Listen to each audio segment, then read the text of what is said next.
Tolobela mboka ye Wole tosuka bimisa na poasa Ba député to votaki bazo salarien bazo salarien tokende na funa bazo salarien Kongo tolega na mwamba bazo salarien tokende lukunga bazo salarien tokende na moko kuna bibembe bazo salarien Atotonga na changu bazo salarien Ayakolana bazo salarien Na Kongo to telema tolobela mboka ye Wole tosuka kabimisa na poasa Ba député to votaki bazo salarien tokende na funa bazo salarien Kongo tolega na mwamba bazo salarien À vous, très chers et aimables téléspectateurs, réel plaisir pour moi, Ezekiel Mou du Congo Talula, de vous servir une fois de plus dans l'émission Obakino Balobi, une grande parmi les grandes émissions démocratiques du Congo, souvent présentée par Paul Tosoua et Ezekiel Mou du Congo aussi présente cette émission. Un grand merci Nanoko Polo, l'homme de Beta Bino pour Paul Tosoua. Et l'autre Zalana Bino, vous avez l'actualité dans la République démocratique du Congo, l'ancien président de la République démocratique du Congo, Joseph Kabila Kabange, le sénateur à vie, bien que l'immunité Longoma qui déjà, le président honoraire, Kabila Zalaki na Goma, Azalaki na Goma, beaucoup sali Kabila Makambo, Nanya Monaki wapi photo après Silaki. Silence côté un moment, Kabila Zongi Goma, Batomosu Balobi Lokuta, Batomosu Balobi Vérité. Et enfin, Lokuta, et Yakana Sancer, Vérita Matarana Bescalier, Vérita Matiti, Tomoni Kabila na Goma a Talisi Batomo, Kilimobimbaki Asa na Goma. Kozalaka Kaza na Goma, mais Abandi pe consultation, Kabila Bandi consultation. Abandaki na ba dirigeant, y'a ba confession religieuse au Ezali, na Goma, ça dit na espace sous occupation. Ayambaki Bango, Basolola qui je crois c'était les jeudis, les mercredis ou jeudi. Il y a semaine où le 31 mai 2025, d'ailleurs les derniers jours, il y a mois et même. Lobby Kabila Ayambaki, dirigeant, il y a un groupe armé, un groupe rebelle équipé, parti où on est est, Azalaki face à face na Corneille Nanga, Kabila Azalaki face à face na Berto Bissimo. Donc, Joseph Kabila, ancien président de la République, a consulté actuellement Nagoma. A consulté étant ancien président de la République, étant sénateur, a vu, a consulté pour Luka Ndengenini, République démocratique, soit Kimia, consultation na ebit na mwezanino. Voilà, thématique Yamakasho, Tokolobela, Tokovan de la Penzane émission Oyo. En dehors, Bissonio Sotoyebi, procureur général ya cour de cassation, à Sengaki, na chambre basse, ya parlement où ezali assemblée nationale, bameka couper sa bango autorisation ton dingisa ya kolandela mon mboka Constant Mutambo azali ministre d'État, ministre de la Justice, et garde des Sceaux. Dans les Cambotali, en fait, il semblerait détournement. Il y a plus de 30 millions de dollars. En fait, il fallait que Bimako ait un boulot comme bon, on Bimaki, Bimakite, ça autorisation. Mais si lobby, bazo kangaïté. Mutambaka ba autoriser Mutamba qui ne justifier. Oyo batoba kolobé pour les canabarezo. Mais bakangi Mutambate basali Mutambelo côté. Tokomeka kolobela yango. Ancien ministre ya finance Nicolas Kazadi. Balobi. Procureur général peut Asengaki par lever à immunité parce qu'il y a un député national siégeant à l'Assemblée nationale.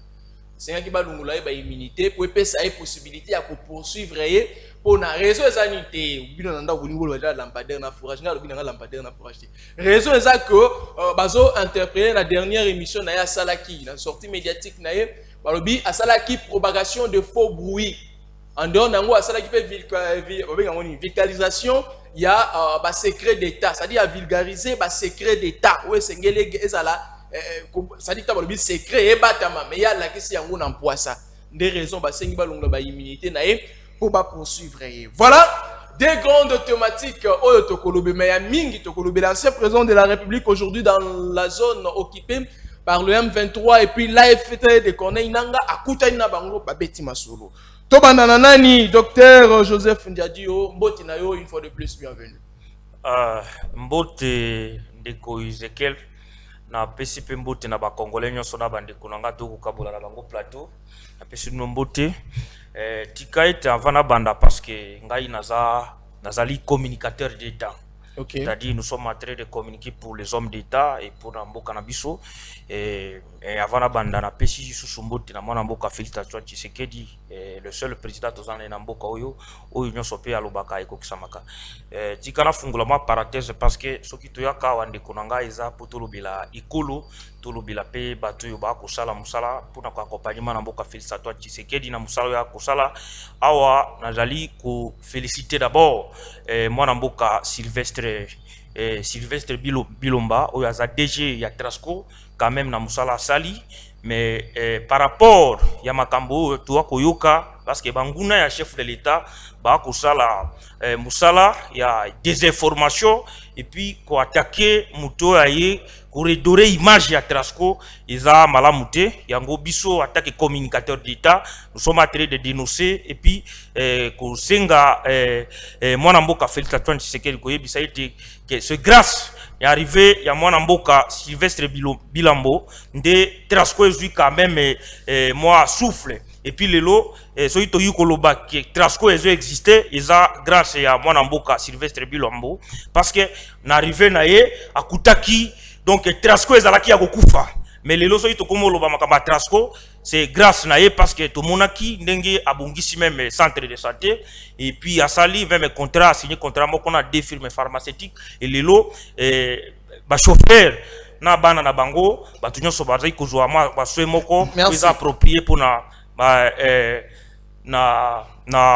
domaine wana. Merci. Donc c'est vraiment ce monsieur oyo biso ba communicateur d'état toi ko soutenir pe toi ko mettre à garde bato ba ko bundisa muto aza ko matérialiser vision chef de l'état na domaine ya transport. Merci et puis beaucoup. nazonga lisusu parce que awa so to yaka na ebisa kio ce n'est pas pour rien nous sommes là.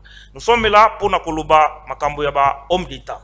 Ici na kushite pour na ko souhaiter joyeux anniversaire na ba union sur ACP na autorité morale ya ACP Jatini Ngobilambaka ou quand même asalaki musala malamu na kati ya ville province en Kinshasa parce que non deko nanga comme toloba que l'état est le meilleur allié. Vous comprenez?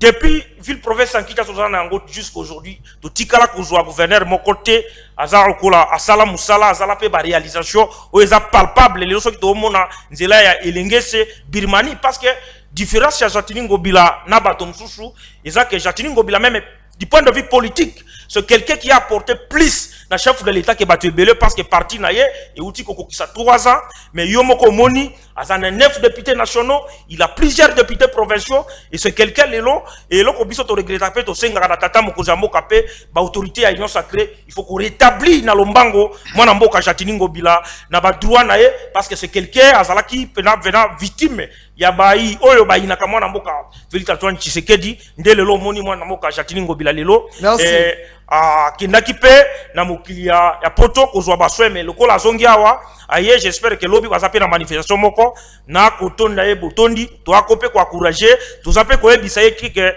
biso ba communicateur d'état to zana ye et merci beaucoup na bongonde na vérité peut qu'on soutenir ba homme d'état de tokobungisa mboko. Merci beaucoup. Merci beaucoup. Je vous signale d'ailleurs likambo braquage bon to lobela nga muke na opesa bomba 1 minute to lobeli braquage ya unikin après to kota na thématique na biso. To zolobela Joseph Kabila ko ça la consultation yo moto kuti biso le plus ancien président de la République aza actuellement na Goma. Eza iloko ko bomba te ba vidéo ezali ba photo ezali. Abandi consultation ayambaki bakambi il y a ba confession religieuse ayambaki ba chef coutumier parce que j'avais vu ça aussi il y a côté kuna awa witaki ko yamba Corneille Nanga na bisimwa ba responsable il y a AFC na M23 ancien président Joseph Kabila ayambaki bango ba kutanaki ba sololaki nini alors yelo ko l'ancien président ake ko lukani na Goma mission ezani tokolobela yango Mesdames Bolela, bonjour une fois de plus, bienvenue, ça fait très longtemps. Merci Ndeko Ezekiel, Tondio Botondi na espace aux oko accordé pour que tu participes na Bakinois Balobi. Je pense que ba thématique choisir tokoluka était tout pour na bosambulu te lolenge ninga moko lobaka mais mingi to transmettre boanya to kolisa boanya pour te sunga ekolo na banza ete soki biso tozozwa ngolu ya koleka na bitando bike ezala mingi te po tolobela ba individu. Kasi tolobela ekolo utokala nazala constant na lutte na ngai ya kobundelaka changu et tokobaka toujours na kobundelaka changu utobo mwana na ndenge tokoli lelo tozali kokobaka kobundela changu et nena ko exhorter même ba communicateur communal ou ba communicateur provincial ou que sais-je d'accord balobelaka mingi ba individuité tolobelaka mingi ekolo pamba te mikolo tokomi ekolo ezokende mabe ba individu si babonga basi bavandisa masolo na bango babala babota batambola na mituka soki babeli bakokende bipai na bipai mais ekolo ezobela lokolo ekolo ezobela tolobelaka mingi ekolo ke tolobelaka bato na banza ete lelo tokoluka lisusu na lolenge malamu ya kobimisa bwanya kotalisa makanisi na biso na mazali koleka na Goma mingi pena na ndeko Joseph Kabila tokoya pe lisusu kotala makambo ya Constant Mutamba na ndeko Nicolas Kazadi si okoyeba eloko moko ndeko Ezekiel na biliko ya maponomi na lekaka awa na etando eke na yo na kumisaka misala o Joseph Kabila asalaka kasi lelo oyo na yepe susu na bwanya pour que na kwa kotalisa oye azali kosala soki ezali malamu to ezali mabe mingi na koleka bwanyande eleka. Merci beaucoup. Lui, c'est Mesdames Bolela. Il parle de ce qu'il parle. Il est dans le vrai. En fait, à ça la référence à la vraie, à la authentique. Et Diango, c'est là qui doit analyser nae. Nikambo, et qu'on traverse le long de la République démocratique du Congo. Allez, Kulutunanga, Ipati Malanga, l'homme de Makanzangunda, l'habitué. Il y a plateau au Mbote Nayo, une fois de plus. Boye Bola, mon émission Bakino Balou. Mbote Mingi, mon amboka Ezekiel. Mbote na ba co-débatteur baso tokaboy na bango plateau. Mbote na ba Congomani bazuli bakoya kolanda biso na ngonga oyo sans oublier ba diaspora baso ba ingilo mboka ngele. Na pesi mbote na Madame la Directrice Générale de l'ONAPAC, Office National des Produits Agricoles du Congo, Madame la Directrice Générale Mimi Monga. Pe na tombeli longonya moka koswa na mentor nangai, mon amboka Excellence Élysée et beaucoup moins na maposo, communément appelé rescapé de débauchage. Un homme intègre, un homme sincère, cohérent, discret, compétent et capable de prouver sa personnalité face aux tentatives de détournement et aux tentatives de corruption. Hier, Azawana pona kotalisa ki honnêteté nae liboso ya tata mokonzi ekolo mwana mboka Félix Antoine Tshisekedi Tshilombo oya kolala pongite butulo kola moi akolukobele tombwa pe kimie bana koingila omonyele mo ekola biso ya Congo mais na kosenga na yo ndeko Ezekiel otikanga mukena manyola likambo une minute toke liboso na ba Congo mane na lingaki na biso na ba Congo mane makambo etali moko ya ba entreprise ya mboka na biso ba bingi na kombo ya ONAPAC ex Ozakaf na ko biso ba Congo mane kelelo oyo café cacao EVA retrait plantes à parfum, plantes épices et d'autres produits agricoles sont d'une importance, valeur telle que vous ne pouvez pas vous rendre compte. Lelo oyo na koyebisa ba Congolais ba comprendre pe ba yango ki lelo tozali figé à kolobela kaka ba matière première au moment où ba produits agricoles pe comme une importance nene sur l'échiquier mondial na kati ya mokili mobimba oyo. Lelo oyo toni moko ya cacao et comme coûter même valeur commerciale ndenge moko na cuivre et l'accès à solo qui lelo oyo ba produits agricoles et comme quand même quoi atteindre objectif moko que vous ne pouvez pas vous rendre compte yango na lelo société ONAPAC ezali beaucoup plus bité na ba difficulté makasi na liboso l'état congolais ayebaka na kotalisa baike la société et na babengi ONAPAC un certain décembre 2022 qui après ba na ko prendre en charge na otali rémunération ya ba agent ONAPAC mais kino mo malilo ezali moko ya promesse o itikali kolata nzoto te ya mibale na makambo etali subvention ONAPAC dans la bosenga dans la subventionner lokola ndenge moko ba société ya ba produits agricoles ba différentes mboka o ezali ko ingi lokati Afrika pourquoi pas la mboka ngele o bazala quand même ba bénéficiaire na o etali subvention à l'état okati mboka na bango mais awa na mboka na biso ONAPAC azali na difficulté parce que azali subventionné te lelo oyo ONAPAC à l'époque azalaki quand même na redevance elongo bani ezalaki na valeur ya 9% mais uta suite ya revendication ya fait que dans la Fédération des entreprises du Congo aibaki na kosala maso ya koyeba na ko réduire redevance na 9% et baki na kokita na 1,4%. Kaka 1,4% de la valeur fob ya ngwana ezali kaka kofuta ba travailleur ya ONAPAC yango ne ezali kofuta ba mandataire yango wana pe ezali même kokende na etali frais de fonctionnement ya ONAPAC yango ONAPAC aza kosenga na l'état congolais akota makambo na ye a accompagner parce qu'il y a besoin à encadrer ba agriculteur aza na besoin à organiser ba atelier aza na besoin ba semences ba équipement ba matériel mais aza biti na ba moyens l'état congolais premier ministre Mama Judith Suminwa kota likambo ya ONAPAC ministre de tutelle et agriculture kota likambo ya ONAPAC avec ses 21 produits pérennes ceux qui vont accompagner à kosala maimaso ya isengo pour que aïba na ko booster na etali économie en mboka na biso. Merci beaucoup. Allez, tobanda na likambo tali na no braquage ya université, en fait braquage il y a quelques bureaux pour ne pas dire université, mais ça va qu'il a université il y a Kinshasa, je dirais la toute première d'ailleurs de la République démocratique du Congo, Ezali l'université miroir, université phare où on suppose que la sécurité devrait être au-delà, parce que avec les étudiants, des fois, il faudrait qu'il y ait la sécurité, mais au moins ce n'était pas les étudiants, individu à l'université. Likambo braquage, ne côté la biso ba image à illustration s'il vous plaît. Likambo braquage oyo et bandi lelote. Tandis ça on la TV nanu, voilà, merci plus bien. Likambo braquage oyo bandi lelote. Webi ke na Kinshasa to comme traverser zone moto comme Haïti pamba. Na Kinshasa na liro to ke to corriger to comme Haïti pamba.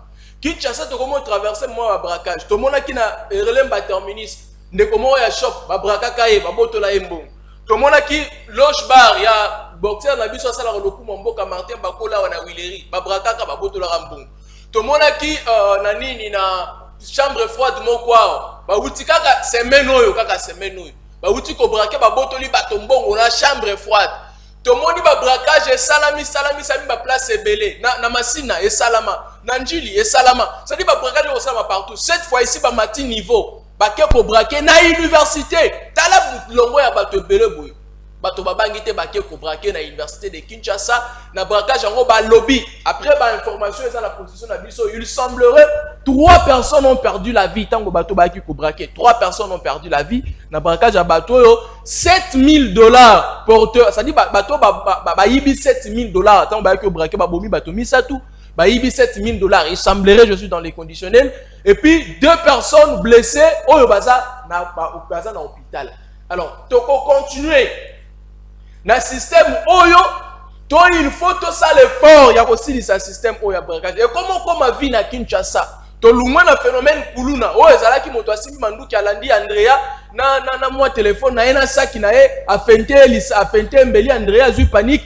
asundoli saki balumwa niveau na balobi wana na niveau na bango te ba mati dose balobi niveau wana photo tikela ngo bano ya mikie baba na rolanda ba bango ba mati dose ba komi na minduki coopéraka na minduki ba moto ba ye ba braquer bino ba yibi mbongo ba kei. Où va le Kinshasa, où va le Congo actuellement? Les autorités, surtout ceux qui sont censés de sécuriser la population, vous, le ministre de l'Intérieur, national tout comme provincial, monsieur le gouverneur de la ville de Kinshasa, c'est-à-dire ceux qui sont censés d'assurer la sécurité de la population, la police, beaucoup de kasika kana tracasserie, koboto la ba moto, kokokanga bato arbitrairement, mais mon salaire la bino est censé à sécuriser la population là bien ailleurs, vous ne le faites plus. Le lot qui n'est pas carrefour, au moins la policier, à la roulage to roulage té, au moment na eka wana, kokanga ba na ba moto ba comme ba victime na bango moto est comme infraction na mboko.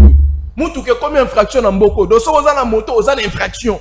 Mais bato ba ko commettre ba vira boye ba ko kanga bango té. Ba ko landela bango té bazo ko empêcher bango té. Alors à quoi sert? Il y a la police. Ceux qui vont sécuriser le peuple n'a bien été. Parce que c'est ça la mission principale d'une police. Mais il y a une mission principale dans comment tracasserie et comment arrestation arbitraire, excès de bisous et quota. Pendant que tu y habites sur nani ya ni bobenga ngoni, mobeko le ba excès de bisous, toi infraction excès de bisous et à la rater. Mais bango va cotiser yango. Vagabondage comme infraction. Merci Nabino. Ndeko Joseph. N'a pas sur 1 minute pour les actes thématiques de Nabisoté. Non, parce que nous avons 1 minute pour commenter mon kien à l'ikambo comme braquage na Kinshasa, à Wabakenda na l'université à Kinshasa. Kota la soki inikin, ba ko braquer yango bongo bande comme sous. Dans 1 minute, beta biloko. Merci beaucoup Ndeko Ezekiel.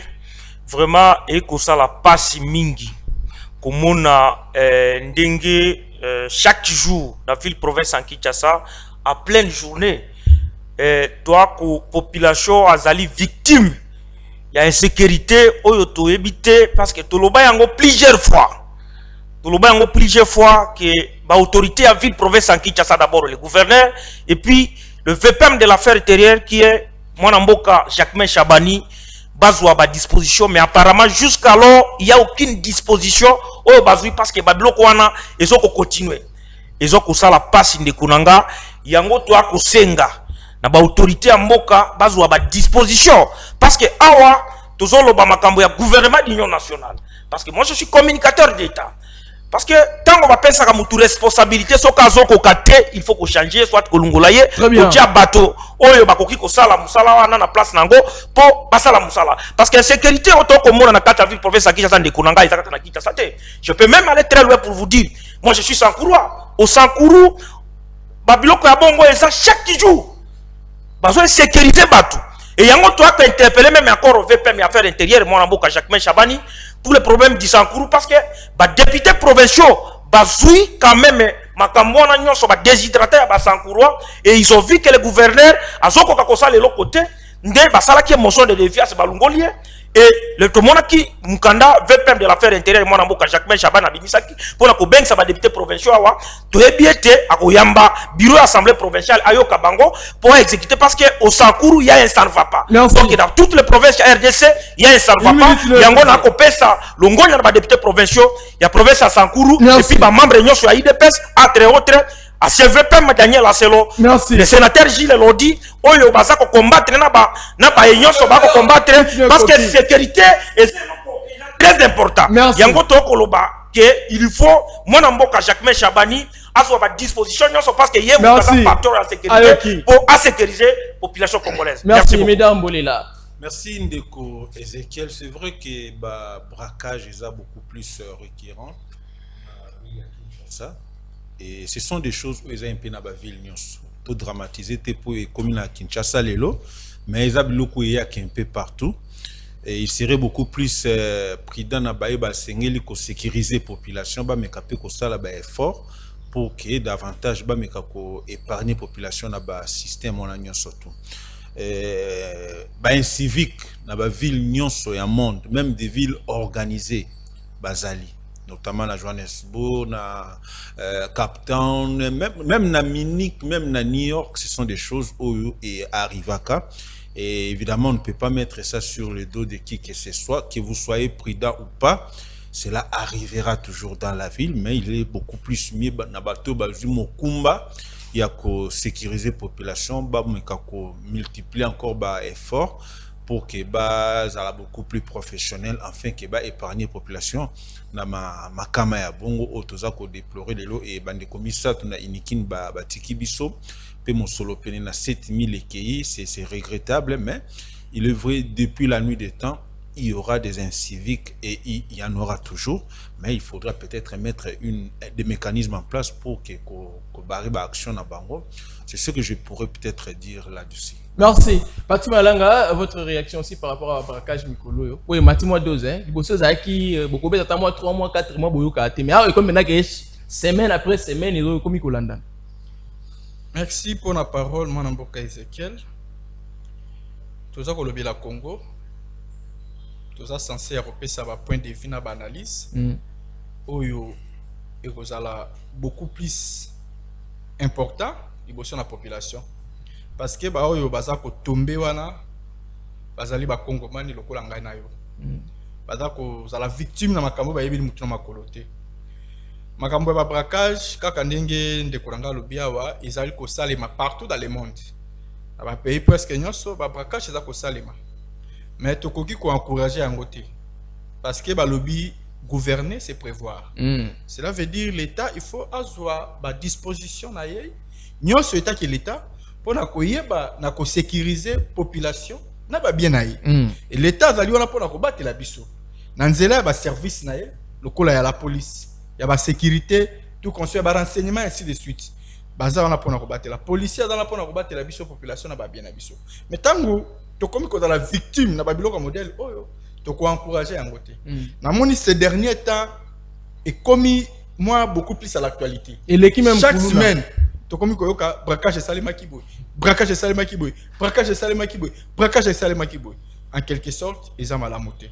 Et on a quoi interpeller ministre national et intérieur Jacquemain Chaban azwa ba disposition na ba mesure drastique oyo ekoyeba na kosala ke bayeba na ko mettre fin na fléau oyo parce que c'est comme si bazui à lire moko boye oyo ba service bazo ko kasi contrôler bango te et ça déjà mabé très bien yami balé na ko senga la ministre provincial et intérieur ce qui ministre provincial et intérieur ville Kinshasa zali aza ko yokangai c'est le moment azwa ba responsabilité parce que makambo za ko salema awa eza na province ya Équateur te eza na province ya Sankuru te eza na province ya Nord Kivu Sud Kivu te ezali na ba province oyo ya Lualaba te eza au sein de la ville à Kinshasa. Oh, il y a un patron. Ville à Kinshasa, qui est le patron de l'insécurité, c'est lui qui assume la responsabilité comme ministre provincial de la sécurité à la ville à Kinshasa. Donc, il faut à tellement.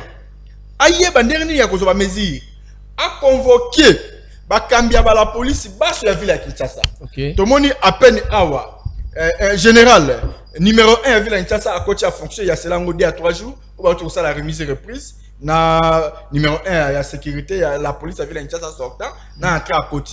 C'est le moment yango yo aluka moya ko mona numéro 1 ville Kinshasa il y a la police ba fanda ba solo là ba yeba ndenge nini ba koki ko augmenter les sous-effectifs à la police na ba différentes SIAT sous-SIAT pe na ba niveau à ba district pour que musale ça le convenablement parce que tout le monde a vraiment comme si et comme moi excès moko boye. Au moment où la population est censée la protéger, comme si la population se sentir la minute comme si a commis délaissé. Aussi longtemps que le service est dans la pour combattre la population. Yangwana service à la police, Bosunga Biso, ministre intérieur national Jacquemain Chaban, ministre provincial intérieur, il y a vu la Kinshasa, boye banderni ya ko mesure pour que vous battez la population n'a pas bien parce que eux comme une façon qu'on expose la population c'est tout un danger. Merci. C'est danger pour la République et c'est tout un danger pour la ville province de Kinshasa. Un danger pour la République, y compris la capitale de cette République, le Kinshasa. Alors le ministre de l'Intérieur provincial surtout,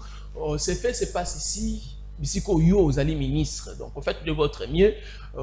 Tu as encourager un côté. Et comme ma vie, et comme vraiment comme ma vie, c'est très dangereux. Nambo te dit que les seules personnes qui sont censées avoir des armes, ce sont des policiers, des soldats, et puis avec motif.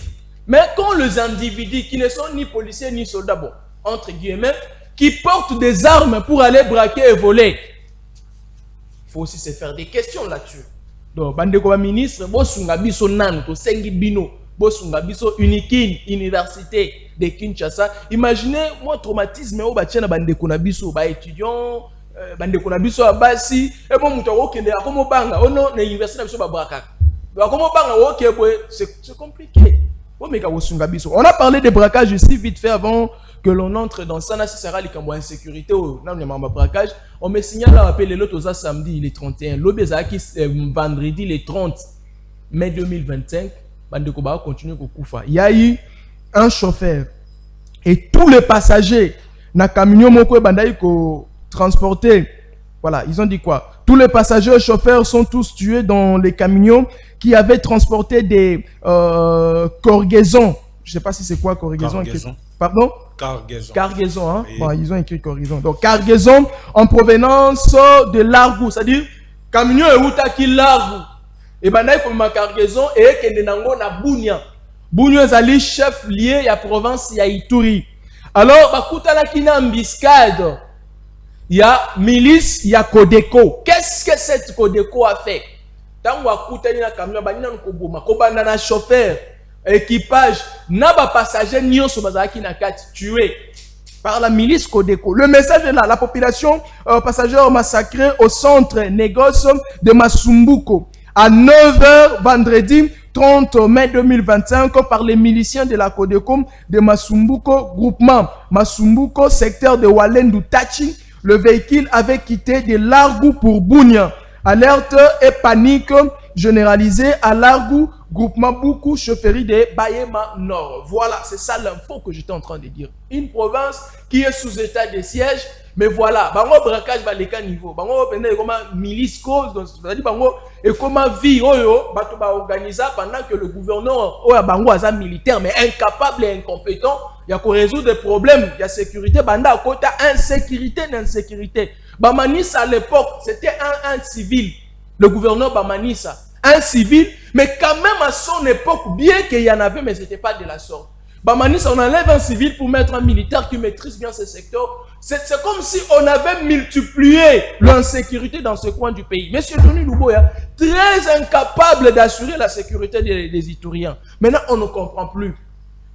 On doit laisser cet état de siège ou garder les mêmes dirigeants ou on doit changer. Parce que vendredi, l'autre samedi 31 mai 2025.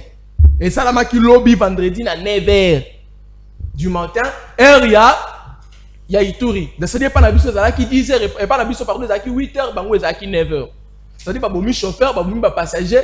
C'est-à-dire qu'à l'occasion de rien ba kodeko ba bomi bango je donner des détails. Où allons-nous avec l'histoire de l'état des sièges ici? Monsieur le président de la République, si vous voulez garder l'état des sièges, au moins le gouvernement, si je peux le dire ainsi, si vous voulez garder l'état des sièges, au moins vous gardez l'état des sièges, mais vous changez quand même les dirigeants.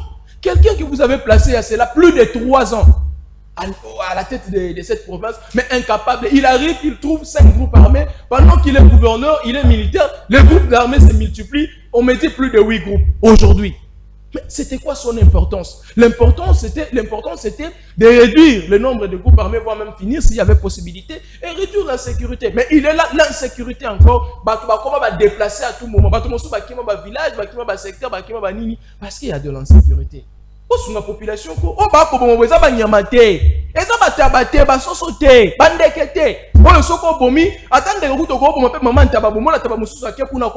mais ce sont les humains, les gens, les Congolais.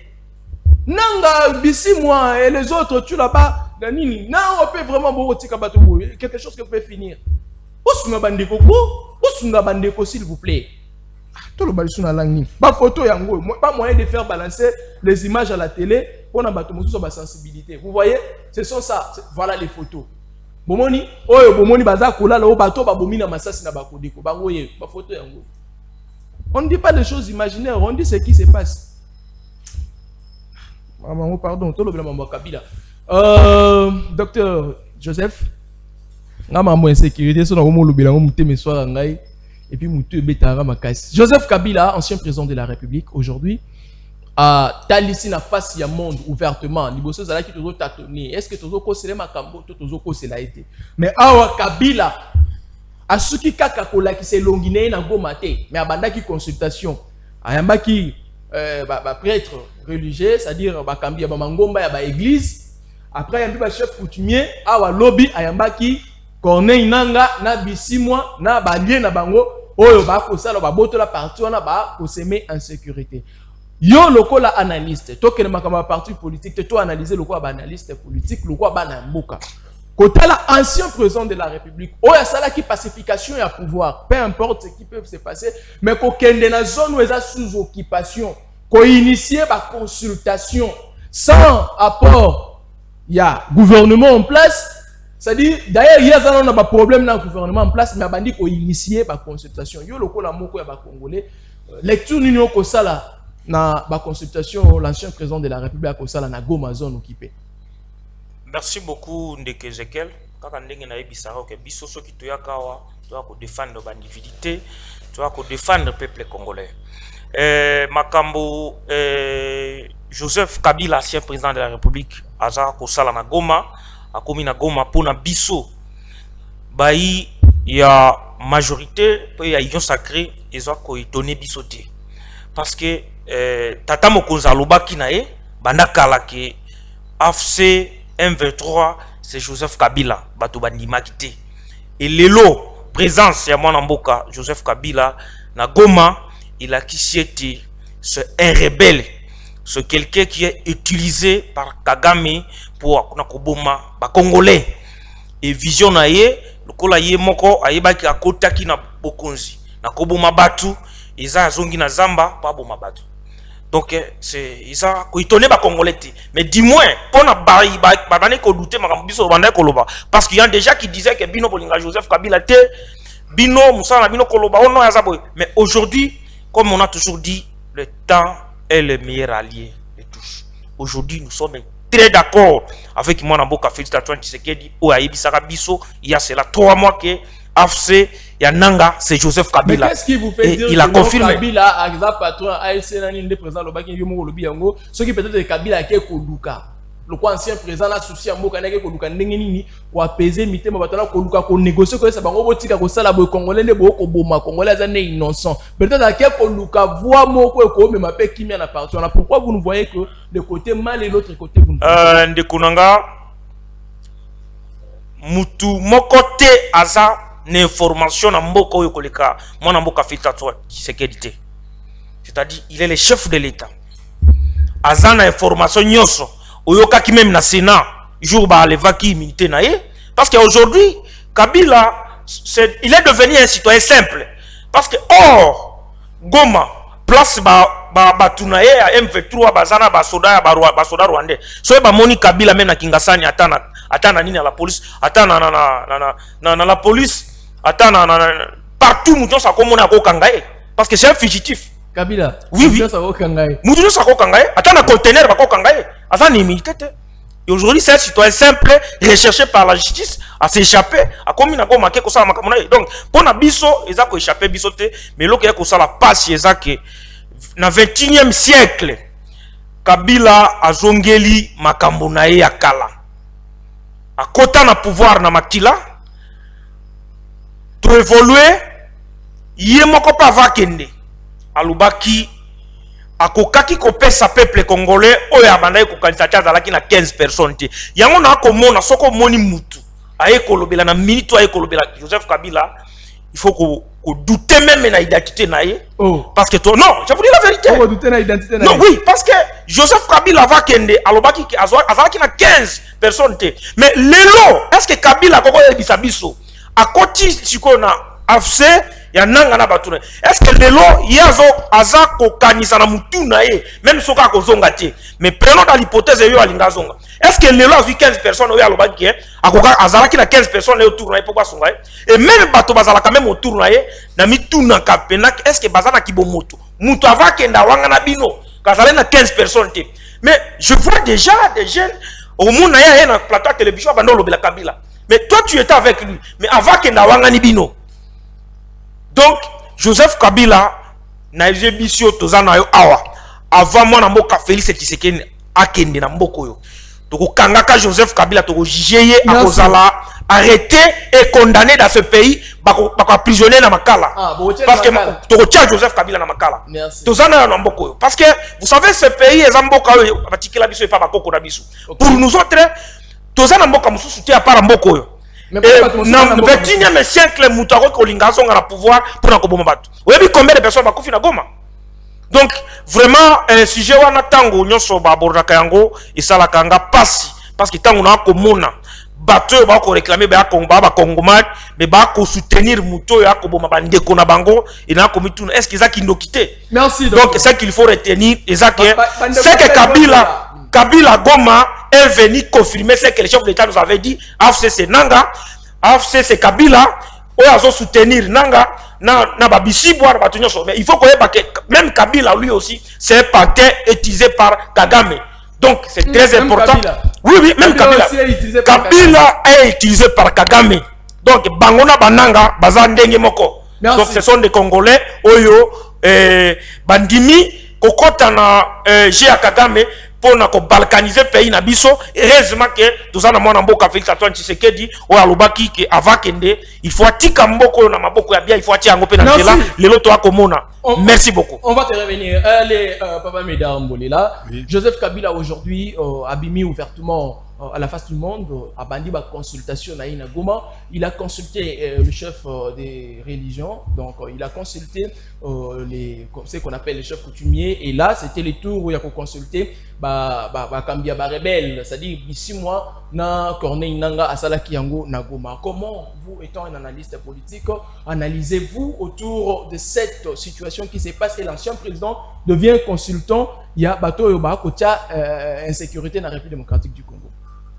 Bon, je pense que c'est avec beaucoup de tristesse que nous avons constaté des marches à Joseph Kabila Lelo. Vous allez vous rappeler que Ezekiel Nayaka na plateau nayo na loué des marches à Joseph Kabila lorsqu'il a accepté de quitter le pouvoir d'une manière pacifique. Moi, personnellement, j'avais loué cela. N'étant même pas kabiliste. Et j'avais même mis ma candidature en danger parce que Nazalaka candidat à cette époque-là. Et Nayebi, obédience à peuple congolais à la personne de Joseph Kabila. Il n'est pas aimé par la majorité de la population congolaise. Ça, je le sais. Mais Nazwaki au moins temps ya kolobabo solo. Et loko Kabila salaka, ezalaka penza et loko ya motuya. Kasibe lelo oyo ndako ya tongaka abuki yango. Et loko ya malamu ya salaka oyo de génération en génération. On allait encore se rappeler de ce monsieur et oublier tous ces méfaits. Il y en a beaucoup. Vous en avez bandeko Ebele, ba Thérèse, bandeko ya Lemba, Barossi, ndeko nani activiste des droits de l'homme, nani Chebea. Ce sont des choses où ils en ont actifs. Il y a ba méfaits, il y a Joseph Kabila. Mais l'acte qu'il avait posé à passation pacifique à pouvoir, il koka kipe kozipa.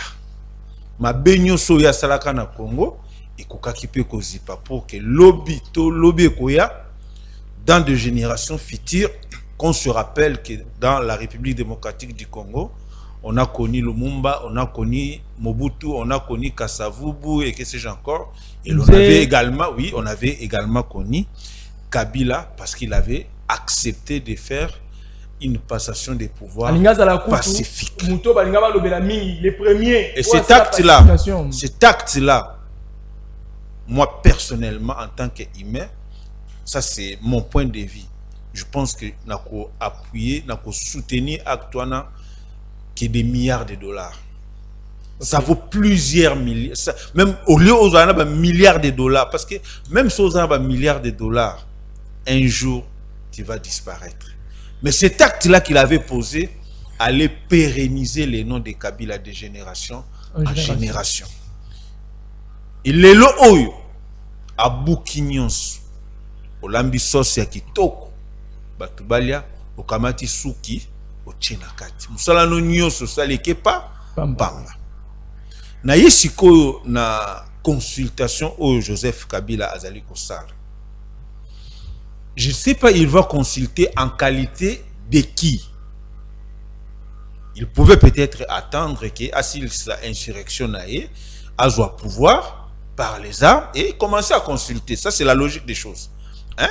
Et là, il pourra consulter en tant qu'un chef rebelle qui a gagné, qui est parvenu à faire renverser un pouvoir. Et il commence à consulter pour peut-être former un gouvernement d'union nationale et tout ça, imprégner sa politique. Mais nous avons un pouvoir en place, nous avons des gouvernements, nous avons des structures qui évoluent, qui travaillent.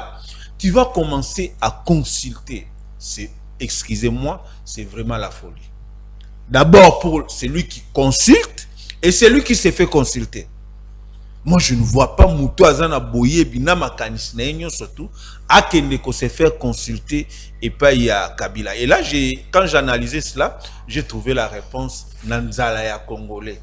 Vous allez voir un professeur de l'université à Tchemoulongo va payer $1000. Non. Un professeur d'université au Tchemoulongo va payer $1000. Ezekiel. Moi, le coup moqué au musalo toujours ça et puis ça bisope moi le tom. Okoiko kuta medar mbolé la nanzela zula lipa nanguba. Impossible ça. Donc ça la moté par rapport ya kazaka au musala nangé pesinga par rapport ya moi le coup o na komi nango. Et que ça n'a pas passé au monanga na telemi na mulongo ya transco na zozela bon ils ont quand même beaucoup plus rabaissé. Et un prêtre chef de l'église, aux représentés l'église dans Nord, Kivu et tout ça, aucun ne se faire consulter et pas il y a Joseph Kabila. Je dois me poser la question. Est-ce que Bazui aval il y a une autorité na bango au bazar sur le plan national, on est sur bazar à Kinshasa. OK. Lelo, Senko, ils se disent être avec le chef de l'État. ECC se disent être avec le chef de l'État. Église des réveils du Congo, le musulman, tout bazar avec le chef de l'État. Mais s'ils doivent accepter l'invitation de Joseph Kabila, ils doivent d'abord se référer à la hiérarchie na bango. Exactement. Bengi sibi soto kende pour se faire consulter bondimité. Et là, je suis en train de comprendre qu'il y a une seule porte et qu'on permettre Joseph Kabila à qui n'a pas toi na bozo banyon surtout et à moi le meilleur au Kabila zana. Bengi on découvre Ezekiel comme Moïse awa c'est que soit na Kabila tozo moi ba 2000 $. Na moni sangoni na robo yate, na moni pasteur ni na robo yate aki pour na 2000. Mais le coup ya mboka bon moto na yo. Ndeko Ezekiel dignité et les kinyonso. C'est en cela ngai lelo oyo na banza kalisusu Mobutu. Dans le caractéristique ya Mobutu, il tenait beaucoup na dignité. Zoa beaucoup ya Mobutu dignité pas pour les Zaïre mais pour l'Afrique. Dignité pour l'Afrique. Bien qu'il est dictateur. Il défiait même les Occidentaux pour les faire comprendre que non, le peuple africain mérite aussi un certain respect, une certaine dignité. Il y a aussi ceux qui va payer 10 000 € et aussi ça nous a. Je ne le pense pas. On a un aspect, il y a Banganganzambe Oyo Babouaki Sultan pour aller se faire consulter et pas il y a Joseph Kabila. En sortant, Nini Yamalonga Bakoki Koso. Na Keisika na makam Oyo etali peut-être ba AFC Nanga et tout ça. Ndeko Ezekiel. Les lobes qui n'ont pas lobby. Est-ce que c'est une mission là? Tiens, il y a Paul. Il y a Paul. Attaque n'engue tozo salango siko. Pour la Covid ko changer abani ko sala émission. Exact. Le tozongi siko na makaniso tata mokonda loba qui était Joseph Kabila azali ko préparer un insurrection. Bato ya mayele ba kitaki na ba plateau ko débattre ba ya susu lelo. Ko contredire maloba ya chef de l'État. Bazonga lisusu na ba plateau lelo pour dire que Félix Tshisekedi d'accord à Kosaki. Et ça noir sur blanc que Joseph Kabila avait déjà planifié. Lelo un exemple na ondeko Ezekiel. Ngai Medar Mbole la atako naza grand journaliste. Na une épisode de Ezekiel tikelanga ibonga na ona sala émission. Rondima? Oui. Parce que on reconnaître ngaité. Monsieur Tosuaye. Dès que comprendre lelo et nanga et consort ba comprendre que collabore à Salini. Aïe. Ah, donc voilà, analyse. Collabore à Salini. Aïe. Tant collabore aïe. Tant collabore aïe. On tient tembe. Hein?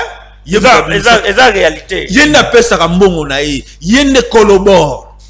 C'est ça le terme. Ça dit Kabila confirme que c'est lui le patron de la FC23. Na ebité.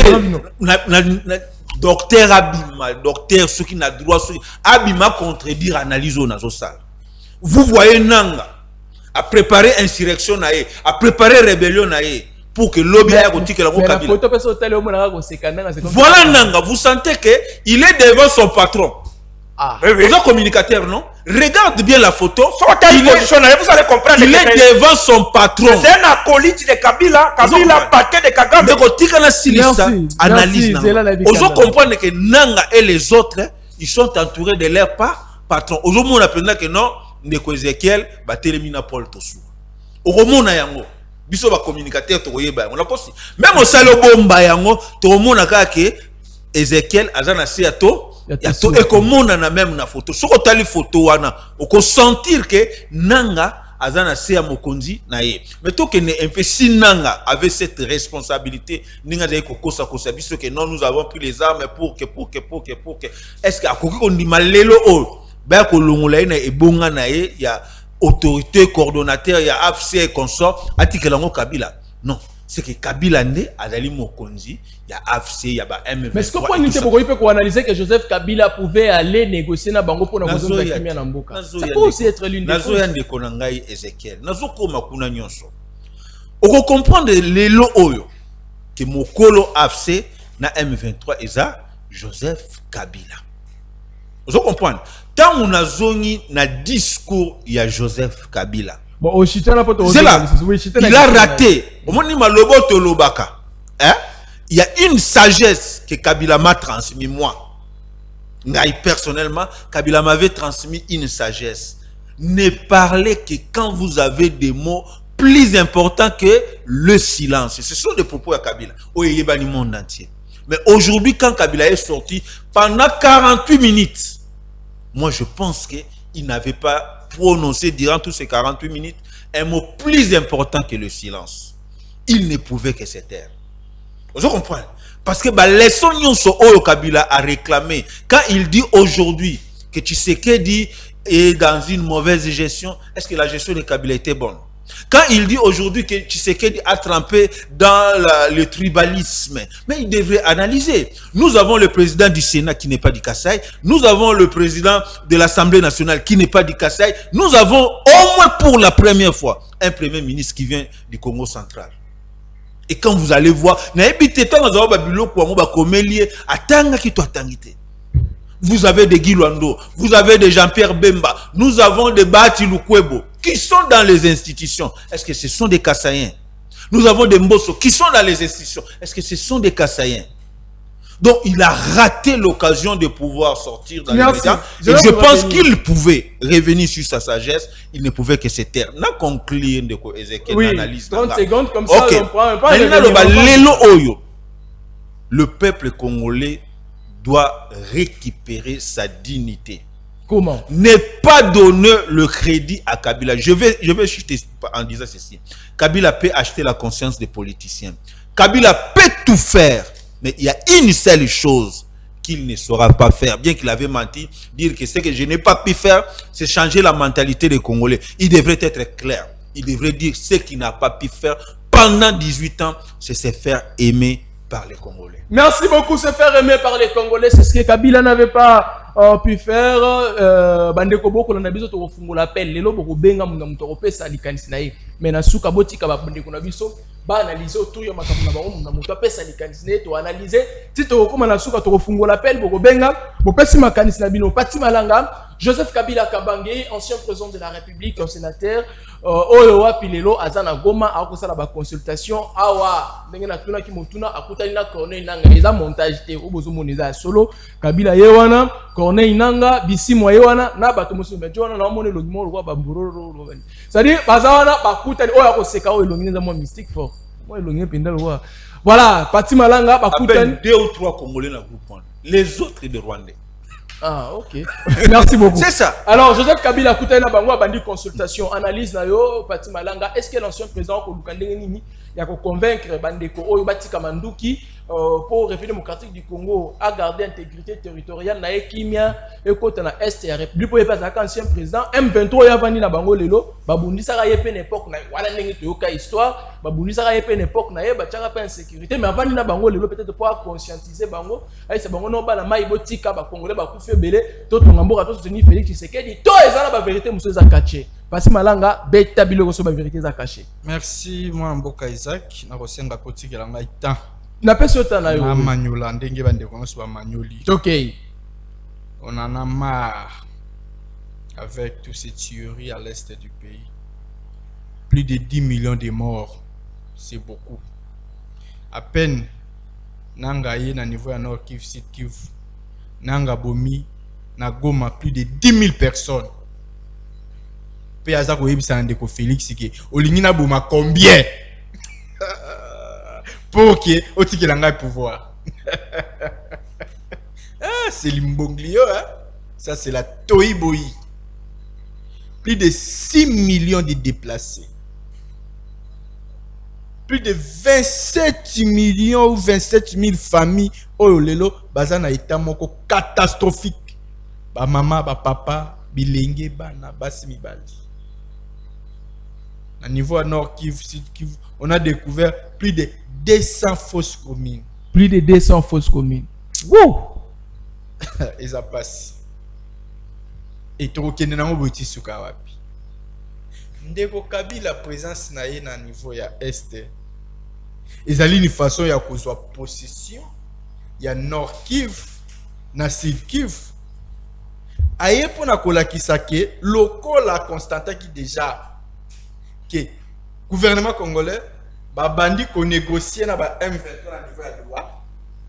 Tant qu'on a eu déjà information fuite wana nyonso to alobi oh mais ngai nde patron ya M23 na AFC ananga ngai nde numéro 1 Et comment fait-il que bango déjà va comme à l'avance dans ma camp? Il faut naïe parce que mi bimisa officiellement aux yeux ya ba Congoman pe en face du monde qui ngainde mutu nazali patron numéro 1 ya M23 na AFC ya Nanga. Parce qu'il a compris que déjà que non makambo komi ko kene déjà na ndenge mosusu. Aya bana kozwa contrôle ya citation nyonso ye moko na maboko.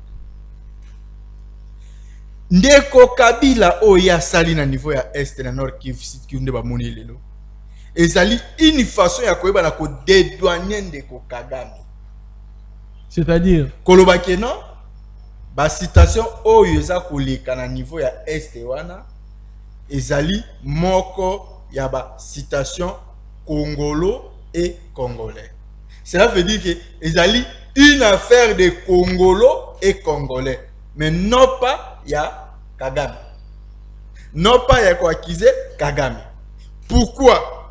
Parce que Ndeko Kagame lukola déjà tobimisa ki na poasa ki yende mutu azali na sima ya M23 AFC oyo za Kabila nyonso tuana lelo oyo mutu ala ko appuyer ko sala makambo nyonso na CCC c'est Kagame oyo tobimisa ki to dénoncer ki ouvertement au monde entier mu mapa ko kolobela yango une façon ce ya koluka ko dédouaner Kagame lukola déjà ba suspecta ki na mabe na makambo nyonso tu alors bon c'est moment yango yo Kagame pa lobaki bino moko ba bo simbi pe makambo yango bomi bimisa pe ba mona bino lukola bomi bimisa ba mona bino et vous avez malamu une façon ko didonner ngai ndi yango lelo moni Kabila bimi ouvertement pona otalisa ke yemu tozana sima na makambo na nyoso en complicité kaka na Kagame oyo bazali na même mise o bazali ensemble yango wana Kabila kei na Rumagabu ake okuta na ba militaire.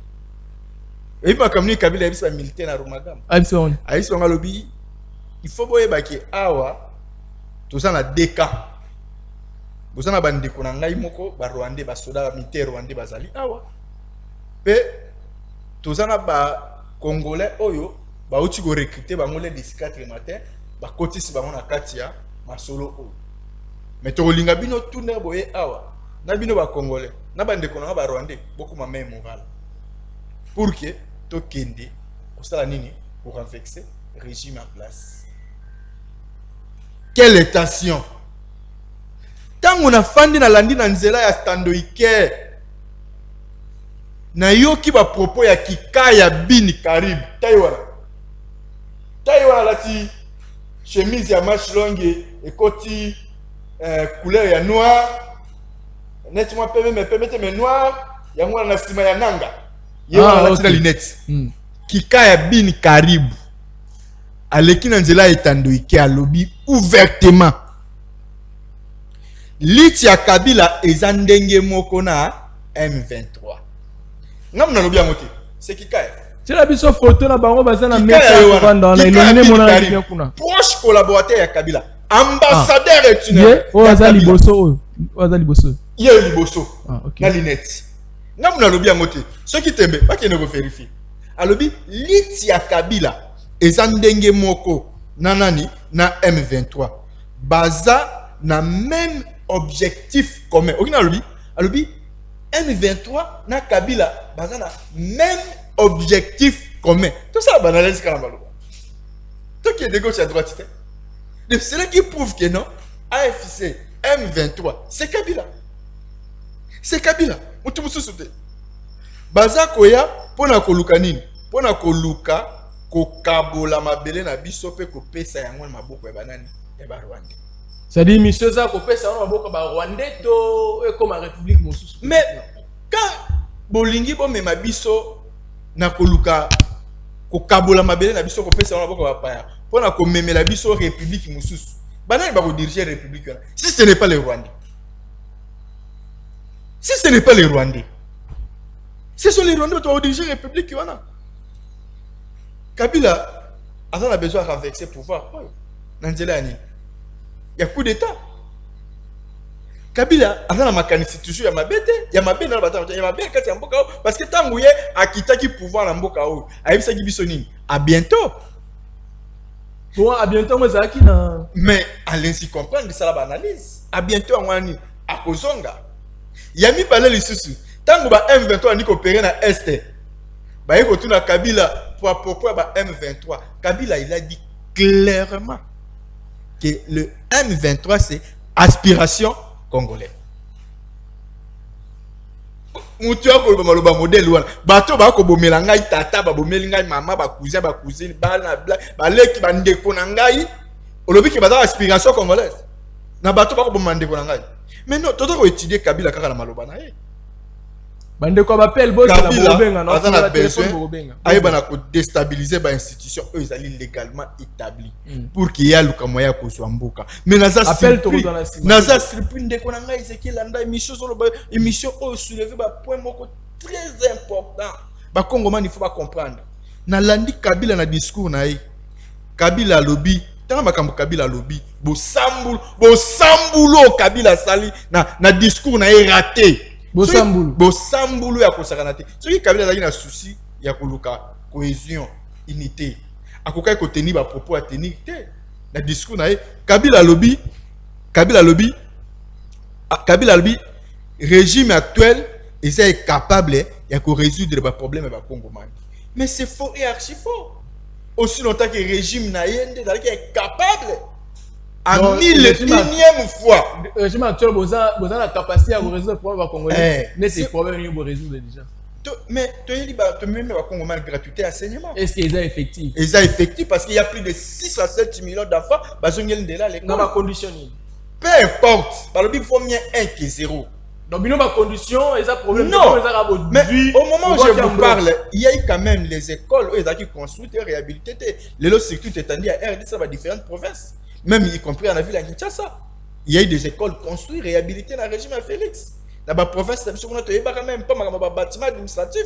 Il y a abonné 10 fois, mais les lots, tout le monde y a. Les lots, grâce à moi, à Félix, à toi, c'est qui tout le monde, les lots gratuités à Kushima et la Tinsoto. Bande qu'on a vu sur base, on a quand même Kobota au filet. Tu es baka en côté. Tu es baka te soye lo mutindo ne salaka. Les lots quand même te moni augmentation à salaire ya ba enseignant. Tu es baka en même pas. Les lots te moni quand même augmentation doublement ya augmentation à salaire ba militaire. Il y a tika ba militaire na ko toucher combien? Les lots militaires ko toucher combien? Les lots au niveau ya front ba militaire na so ko zo prime ya $500. Tu es baka en côté. Quand même tous à la ingraté. Tout ça rappelle quand même d'accord on a pas bien fait. Te moni augmentation à réserve d'échange. Tout le monde augmentation à budget à plus de 16 milliards de dollars. Oh, le salaire qui va se d'abord comment toucher mon salaire, comment toucher. Les lots, tout le monde quand même, il y a eu ba route construit, réhabilité, ba port construit, réhabilité, ba aérodrome construit, réhabilité. Mambo ko vanzela banini. Et ça le ministère tout étendu à RDC dans différentes provinces. Bon la Kinshasa ça me panzi. Mais ah banzela zo tonga moni yangote natangela yo. Ezotongam. Mais il s'est fait tongami déjà. On m'a l'engagé sa tête. On m'a qui coûte tête. On m'a TFCT. Mais assainissement na ngonde ko causer problème ko buka banzela. Ko tongeza ba bébé. On m'a palate. Hein? On m'a venu Luambote et Luemba ko na nanzilité. Mais non. On m'a tel jaune té. Ah, basala ko boni. To moni peut quand même nanzela lotiliki. Ba barrage ya sika yango na eza ko tongama. Tout le monde quand même va avancer Zali na longwa na Kabila lobby que non ivresse de pouvoir a sali allusion na ba propos ya Nicolas Kazadi mais c'est faux et archi faux. Nicolas Kazadi est un individu qui a engagé la République qui a ba propos na ye. Mais il a Nicolas Kazadi. Mais non, il est un individu a qui a engagé pouvoir en place de la République. Ba kolande la ye on est allié mais a qui a engagé la République ivresse à pouvoir dans le régime à Kabila. Kabila basali ma bien miné na mboka oyo na cadre na makambo etali détournement. D'abord biso to détourner parce que biso to ko dénoncer ba to ko makambo. Ya ba beza ko leka na mboka na régime à Kabila ezaki nde régime ba iko piller Congo. Basala maman na pillage. Mais botikala ko yeba yango te parce que babane ko bom makambo na bango. Lelo grâce à moi na mboka Félix Antoine Tshisekedi na nzela démocratie nde ba Congo ba komi ko découvrir makambo. Merci Fatima. Alors belinga likambo ya violation ya droits de l'homme. Chité wala. Si comment mukena kena ko sisa. Alors belinga likambo ya violation ya droits de l'homme. Kabila bosani abosani nini tango na lobaki ya mokutu te muto bazaka na ebanda ko lia na ebanda ko mina na abanda ko ne sombe bilamba ko lata nani Francis Kalombo bando lia na Kabila ndo mina na oui il tanda ko lata Francis Kabila oui Abière na c'est qui? C'est Francis Kalomba tande ko lakisa. Aloba gini. Francis Kalomba lobi vérité que Kabila boma batu. Alobi na ba service na ya sécurité. Kabila mutande tina wa boma. Ba boma Thérèse Kapangala. Ba boma Rosimu Kendi. Ba boma Arma Tungulu. Ba bomela biso Chebea. Ba bomela biso Fidèle Bazana. Ba bomela biso mwana mboka o Frank Ngime. Ba bomela biso Marus Ngangela. Ba bomela biso Mamadou Ndala. Babomela biso Général Baouma Personam. Général Baouma oncle Langai.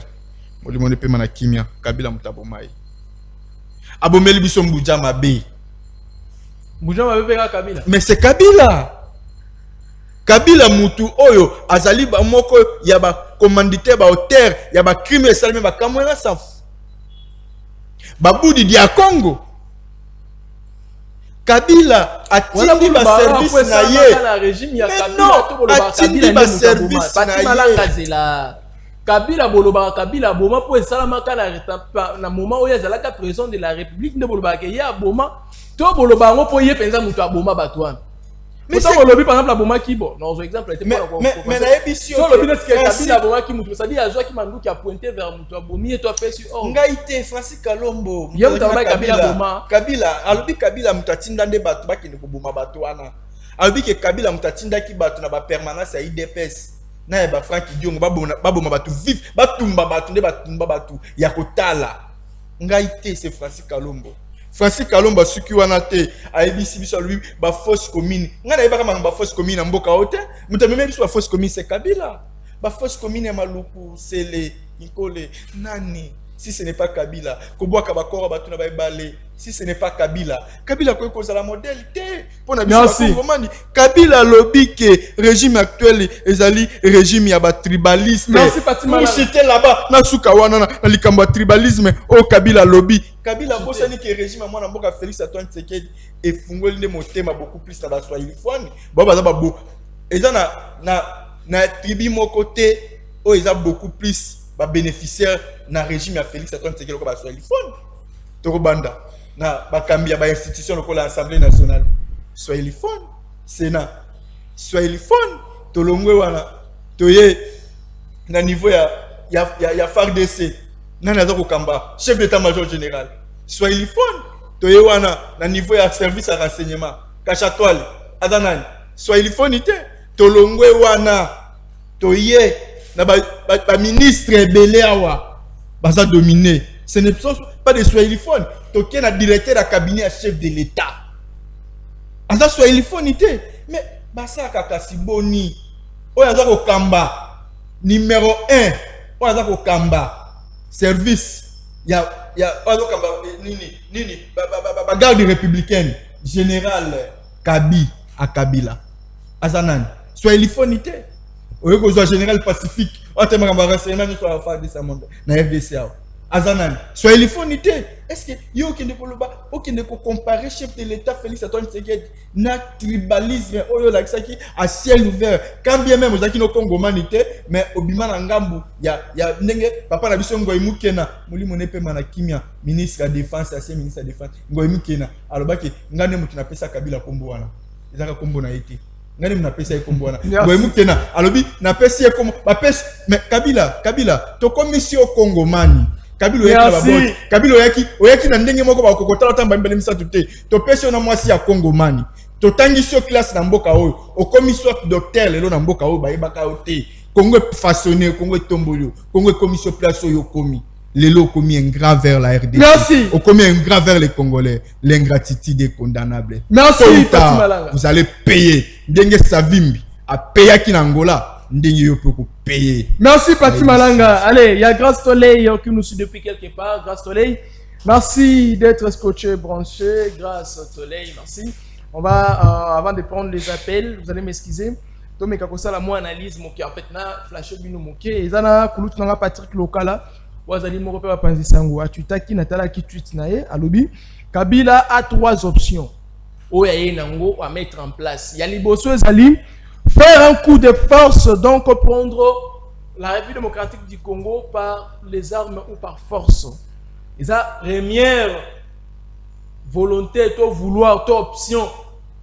J'allais dire voilà, première option il y a Joseph Kabila. Voilà selon Patrick Lokala, Oyo Kabila tché. Alors il faut à Sangisa M23 AFC, va continuer Bitumba, si ba renverser pouvoir à Kinshasa, comme ça il a récupéré. Ce qui a invité deuxième option à Kabila, selon Patrick Lokala lobby, balkanisation de la République démocratique du Congo et proclamer la République du Kivu. C'est-à-dire ceux qui va mettre invité par espace soit ils font wana. C'est-à-dire Nord Kivu, Sud Kivu, ba les grands Katanga, Maniema, ba payer la grande orientale. Comme ça va proclamer République ya Kivu. Comme ça il va gérer là-bas, il sera le roi de cette république. Il ne sera pas le président mais le roi de cette république qu'ils vont créer. Ça c'est la deuxième option. La troisième option, ceux qui ont balkanisé la république, comme ça c'est-à-dire retrait à AFCP M23. Nesi manangwa kolobake c'est lui. Moto asali en sorte que AFC M23 balungwa le seul congolais batika manduki akobima lokola le sauveur de la république. Comme ça république Luka ko remercier république comme redevable envers Joseph Kabila. Voilà ba penser naé ameka ki ko analyser apesa ki makanisi naé autour ya oyo na mission Joseph Kabila. Voilà za penser naé ngana tangali kaka nena lobaki na koyebisa pe ba kongomani. Très bien. Avant qu'on s'en appelle, je veux vraiment veiller. Je vais vous donner 2 minutes à chacun. Attends 3 minutes, tu peux ça. Non, 2 minutes à chacun. Parce qu'après les appels, vous répondre quand même. Je vous donne 2 minutes à chacun. Tout le bel quand même moqué. Parce que grande thématique, n'a Joseph Kabila, mais tout le bel moqué. Constant Moutambana, Nicolas Kazadi. Donc 2 minutes. Vous avez 2 minutes.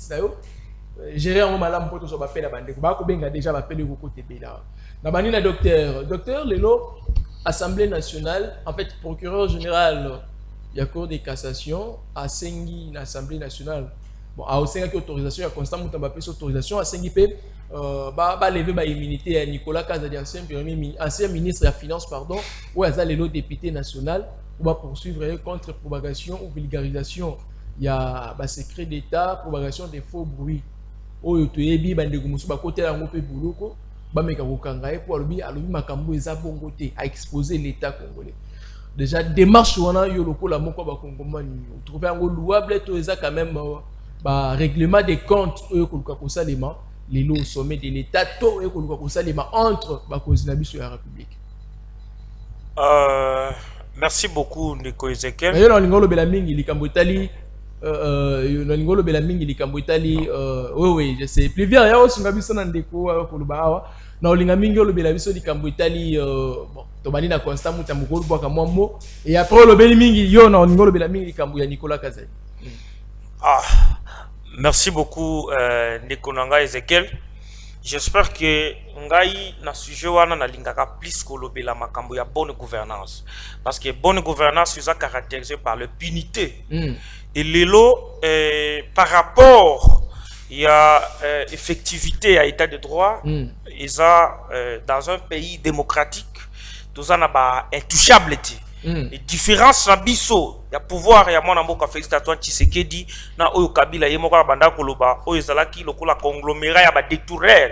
Parce que moutou moko te abanda iko détourner, et puis to banda ipe koye bate, nana zui, nani, nana. Donc, na pouvoir, moi quand je vois Kabila venir donner des leçons aux gens, na mituna kana bato ba relire ba message na ils a marqué pour le peuple congolais. Ils a marqué même ba ancêtre na biso parce que Kabila na mboko a modèle.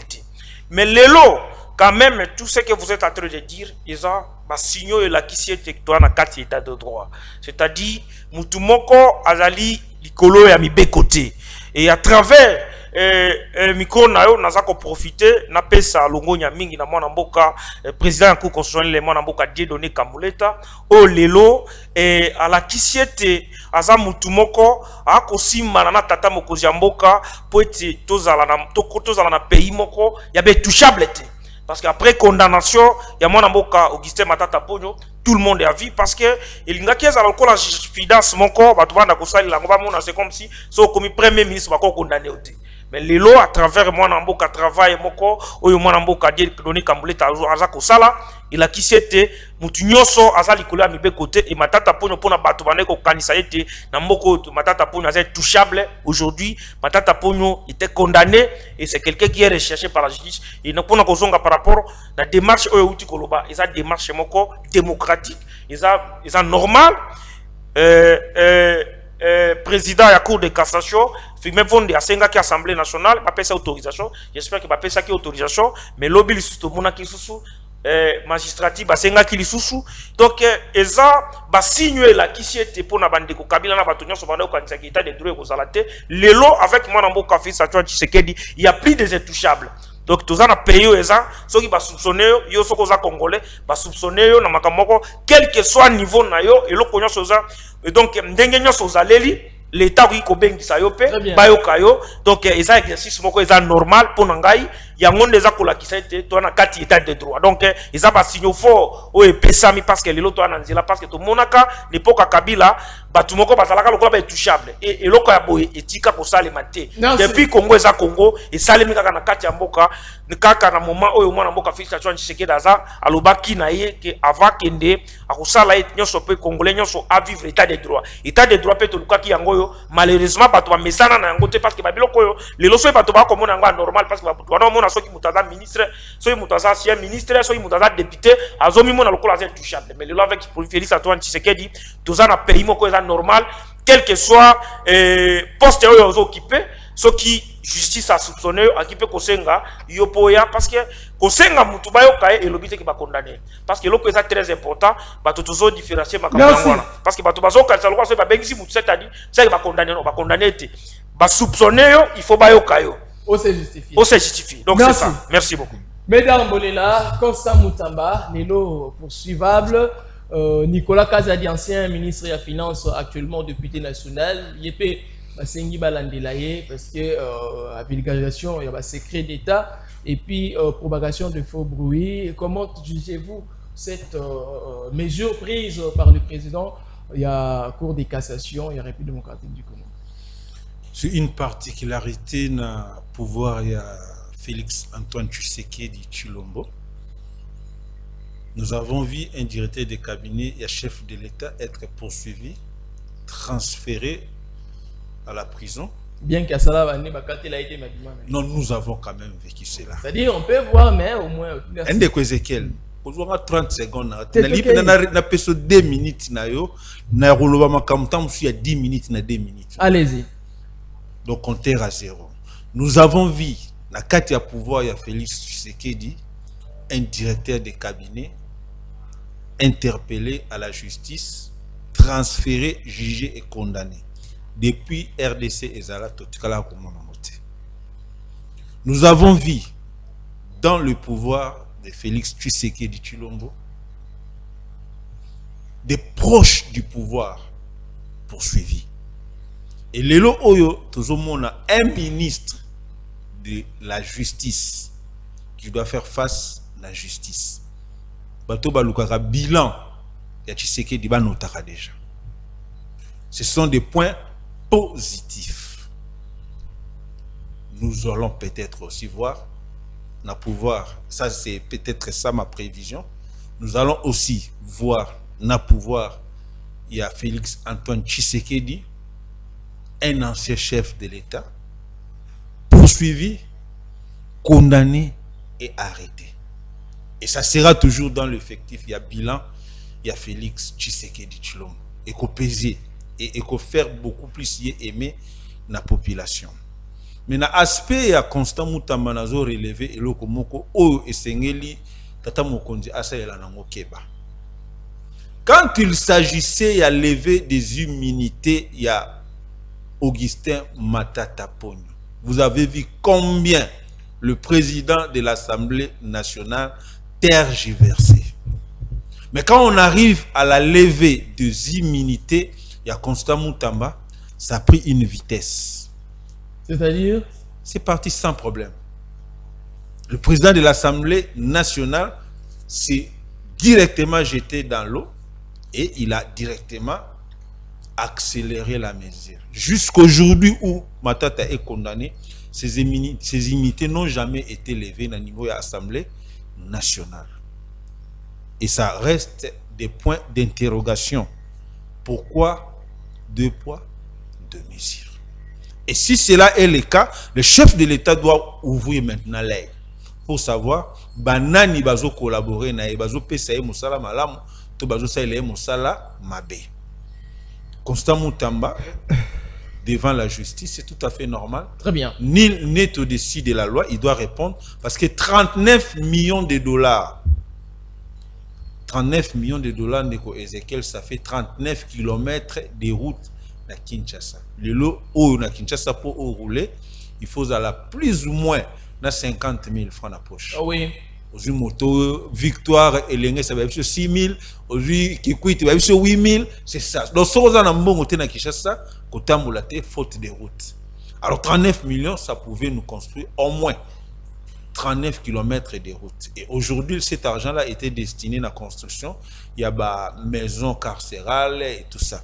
Quand je vois bande qu'on a besoin de bazo vivre dans des conditions purement inhumaines, un seul individu a empoché 39 millions de dollars. Ce qui les loin dans le but que la justice na côté na bosambulu au pati Malanga Lobak. Merci beaucoup. Allez, on va prendre cette fois-là Pati Malanga bandeko banda ko benga après Pati Malanga ko fungoli téléphone bo benga biso mutu na mutu apesa likanisi na ye ozala pour ou contre ba dire ya bandeko yo bazana plateau ba ko fungola téléphone pour ko pesa biso makanisi na yo Pati Malanga Rivière Sunga biso Pati Malanga lelo Constant Moutamba na Nicolas Kazadi ndeko mi balo moni teinture on bien. Ah, Constant Moutamba, le beau na mutema, les Congo bien. Nicolas Kazadi, Constant Moutamba lelo, ba commis sujet à poursuite par le président il y a cour de cassation Nicolas Kazadi, vulgarisation il y a ba secret d'état, propagation de faux bruits, voilà maman lampadaire na forage tina, ni na ngolo ba malade pour qui problème papa. Constant Moutamba tentative, ba musuba lobby tentative, ba musuba lobby il y a détournement, il y a 39 millions de dollars. Il fallait qu'il y ait ça dans la prison. Na ba quoi zéro quoi ya République démocratique du Congo mais les Camerounais Constant Moutamba na côté mais analyse na nga moko ezaki mo moki kotala bon ce qui ba lobby création ba prison dès là moi ezala qu'il faut ba d'accord et sous quand est-ce qu'il y a commis des gens na délai ba salité moi les kanisanga ezali ka wana même Pati Malanga votre réaction. Oui, merci encore na mutuna na Itali dossier ya Constant Moutamba na Nicolas Kazadi mais na koyebisa na baike ba Congomani ba kolanda biso partout dans le monde ba retenir comme aloba tata mokonzi ko aloba ki je ramenerai la paix mais la paix durable, véritable, définitive après ce que vous êtes en train de voir aujourd'hui.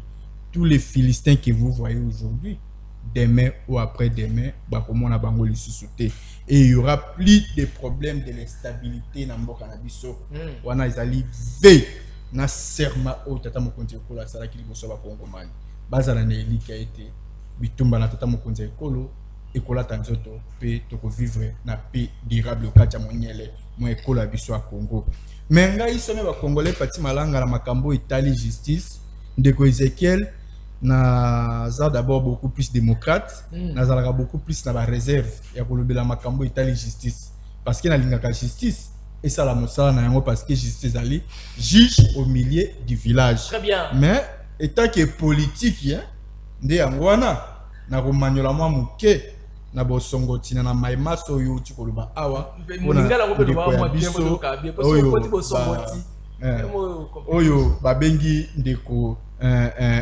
Moutamba na ndeko Nicolas Kazadi mais ngai na koyebisa na ndeko na ngai wana conseil na zo yebisa na ndeko Moutamba azala paniquer azal aluke suko bakisa ba infraction ko la ba infraction te parce que na outi comme on a lobby vendredi le soir procureur Vondi a outi suko saisir l'Assemblée nationale pour na ko bakisa le sous moko le sous ba infraction ou a constater ce pas Moutamba nini le sous tour outrage au magistrat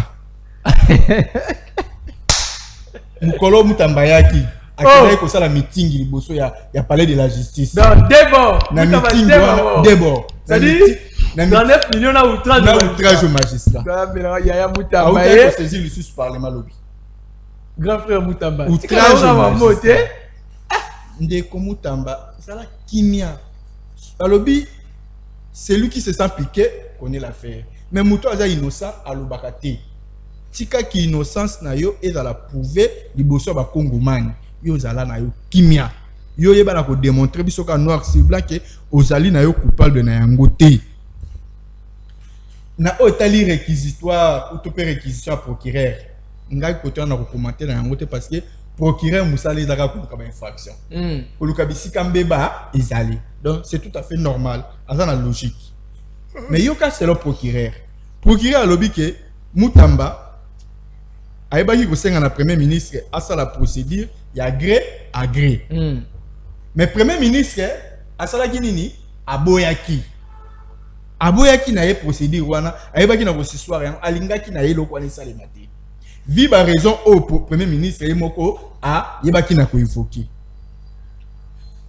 Procureur lobby sa biso lobby mosolo wana mbongo wana ebimeli na voie moko normalité. Oyo ebaki na kozala beaucoup plus eba na ko s'occuper na ba victime na biso ya nini ya guerre ya 6 jours na niveau ya est mboka biso particulièrement na niveau ya Kisangani. Société moko ba bengi na kombo ya soki organisme moko boy Frivao wana ndie mutasoki paka na ba mbongo wana ya ba victime wana ya 6 jours ya Kisangani ya guerre ya 6 jours.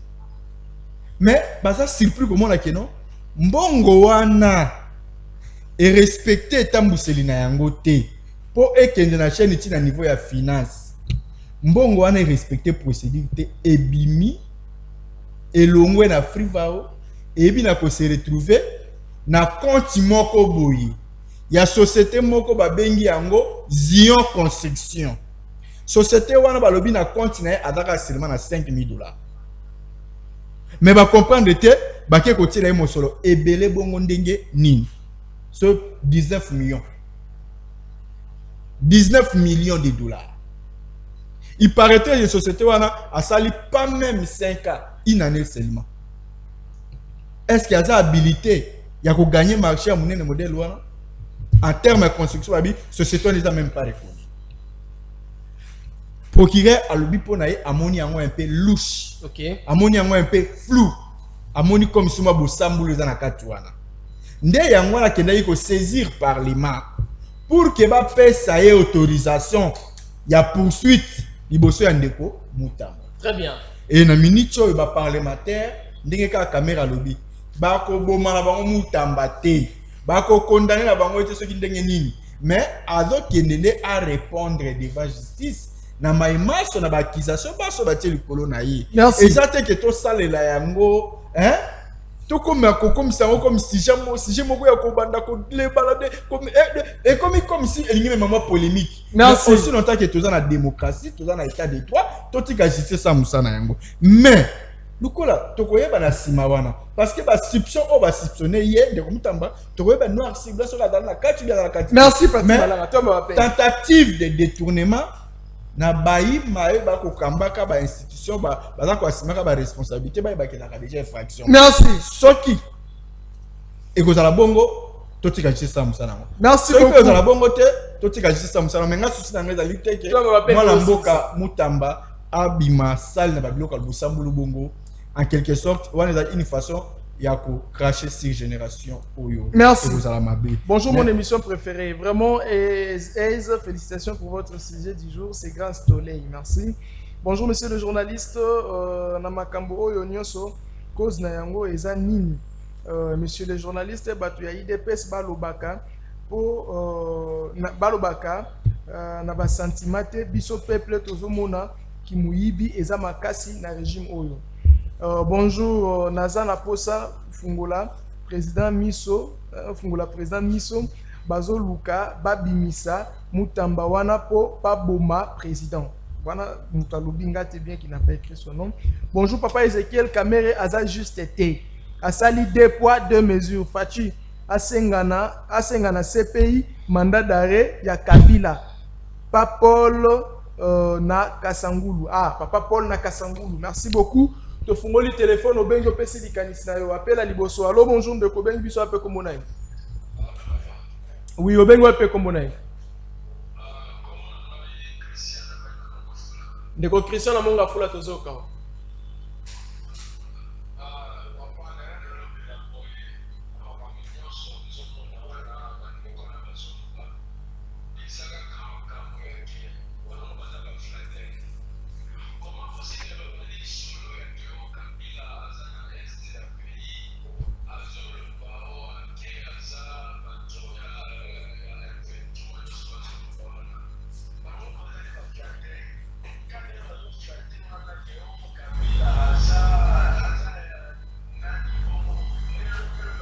Changer pe bakomi ko faire bakomi ko finga nani Tshisekedi c'est ba ba ba flatter utala ba ngata na bilongi okomona ke baza batuma pe sikoyo ndeko Kabila sana koma ba image mona ni réaction na yo kasi par rapport à présence ya Kabila na bisiko baboto na ba rebelle.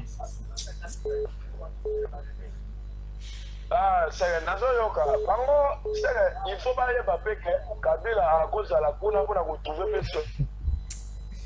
Allô, bonjour Ndeko. Obengi sape komonai. Oui, bonjour Ndeko. On a bien un engalement, on a bien un beauté. Merci. Merci. Bon, maintenant on va pour répondre à Ndeko pour soutenir l'activité. Ndeko n'a pas été à la patriote. Nous avons pour Kabila de tenir ma paix Kabila ça les son amboka ou les questions. Donc les autres qui Kabila sont en actualité, ça dit nous ne pouvons ici. Pour nous ça, c'est que à Saligo et à Saligo, les chèques à la pourcentage l'échec à ma responsabilité, puis ce que tout le monde est de l'autre côté, la vie sociale de l'autre côté. Il faut qu'on fasse des matins. Et l'autre côté, tout le monde est à Malumba. L'autre côté, tout le monde est à Tika, tout le monde est à Rwanda, à Télé, tout le monde est à et l'autre, c'est qu'il y a d'autres barbeaux, c'est la montagne. Il y en a pouvoir assister. Les barbeaux, c'est la montagne, c'est l'amour. Les autres détruisent les jeunesses. Pour le monde, il y a l'amour. Merci. Je suis à ma paix Kabila. Il y a un autre continuer par rapport au lobby Kabila Maté. C'est-à-dire, il ne faut pas négocier à la patriote. Nous avons des liens qui mettent tout le monde à ma paix. Il n'y a pas de musique Kabila. Merci. Bonjour Mboka. Bonjour Mboka Oeza Mbutu Mbutu. Bango kaka koyiba nani akozala na susi ya Mboka oyo. Matata ponyo bakondana kiye akimi ndenge nini. Allô, bonjour Ndeko, bengi biso ape komolai. Bonjour, papa Jean na bengi na masini. Oui, papa Jean, okiti volume a TV olobi mo makasi ba ndeko nyonso ba yoka tozoka o. Pour le bateau, il faut que ça va dépendre de l'île. La France n'est pas fait. Les États-Unis place à nous pour investir. D'abord, on sera à Bouzoba et à la raté. Kabila, on sera là et à théâtre. Et à théâtre. D'ici là, pas bon, signé d'accord entre Rwanda et RDC. Rwanda aurait tiré la troupe naée, la troupe n'y sur au Kende. Et Kabila sera au Kende. Et en Salami. Et États-Unis a investi à peu près 500 milliards dans un sérum de fois de minéraux, bani. Il y a une place aux États-Unis à les rébellions pays à la Hana. Tout ça va dépendre de l'Ipolo pour te comprendre certaines histoires. Merci. Détournement. Ok. Dans le baron chaque fois. D'abord, il y a détournement. Mon bout à l'époque, Yolanda Sakombi, mon bout à l'époque, il disponible un ministre de 1 million. Comme un ministre de la gouverneur, ministre de la finance, ministre de 2 millions. Gouverneur a mis dans ministre de 3 millions. Et il y a un détournement depuis Kala. Pourquoi il n'y a pas d'IGF? IGF n'est pas une population, ni sous. Et on va te comprendre qu'effectivement, détournement est à la rame. Merci. Le régime de détournement est à Nindi pour les capables des régimes. Numéro privé, désolé. Allô, bonjour, Obengi biso ape komonai. Allô? Oui, maman, Obengi ape komonai. Bonjour. Bandeko, so Obengi bo kitsa volume, Obengi kiti volume atebe, toza ici na minute ebele te. Kitsa volume atembe tango Obengi, oto komalam. Allô, bonjour, Ndeko, Obengi ape komonai. Na bengi nangalema Ephraim. Oui, Ephraim tozoka. Ok, nalingi naloba kaka par rapport ya présence ya Kabila parce que na robenga mesete ya Kabila na Goma. En fait, présence ya Kabila na Goma bomona te soki ndenge mais ezande ayo ko doit relève ya ba mouvement na enyo sur bali. Donc na kopesa nanu raison na chef de l'état tango bana koloba ke Kabila ndaza chef na bango mais ba congolais biso to bala ozokokelo koteka kopesa nini na Kabila ya mibale na assemblée nationale tomonaka bapesa autorisation ya leva immunité ya Matata Ponyo mais ti lelo elongwa te mais nini esali ke bokomona ke mokolo oyo bapesa kaka autorisation mpona Mutamba badepute nyonso balaki na eseko seke eza complot moko eza kati wana en plus mpo na ngai chef de l'état akoki kondima te makambo wana esanga parce que soki otali komona ke entre Mutamba na bato wana kuna ya baautorité mosusu wana kuna baza mpe na conflit moko donc na conflit wana makambo ekosambama juste te kozalaka injuste. Merci. Donc ouais makambo ekozala injuste mais Allô ndeko bengi biso ape kombo nani? Allô, bonne journée. Hein? Merci pareillement, papa Honoré Lulendo. Tozo ka contribution nao. Contribution ngezali ka comment makambo Kabila azosala na boma kuna. Franchement, baza kozona ndenge mosusu.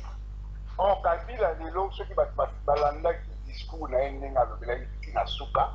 Au lieu plutôt que na place bande ko ba le carbone la télévision ba bakio to pesa mwasi, to pesa nyonso boyeboy.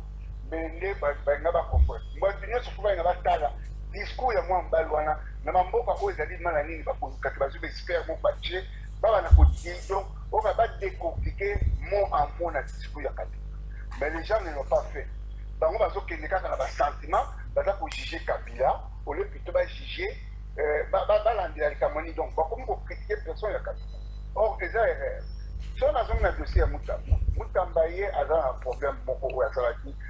Mutamba a comme un excès de zèle.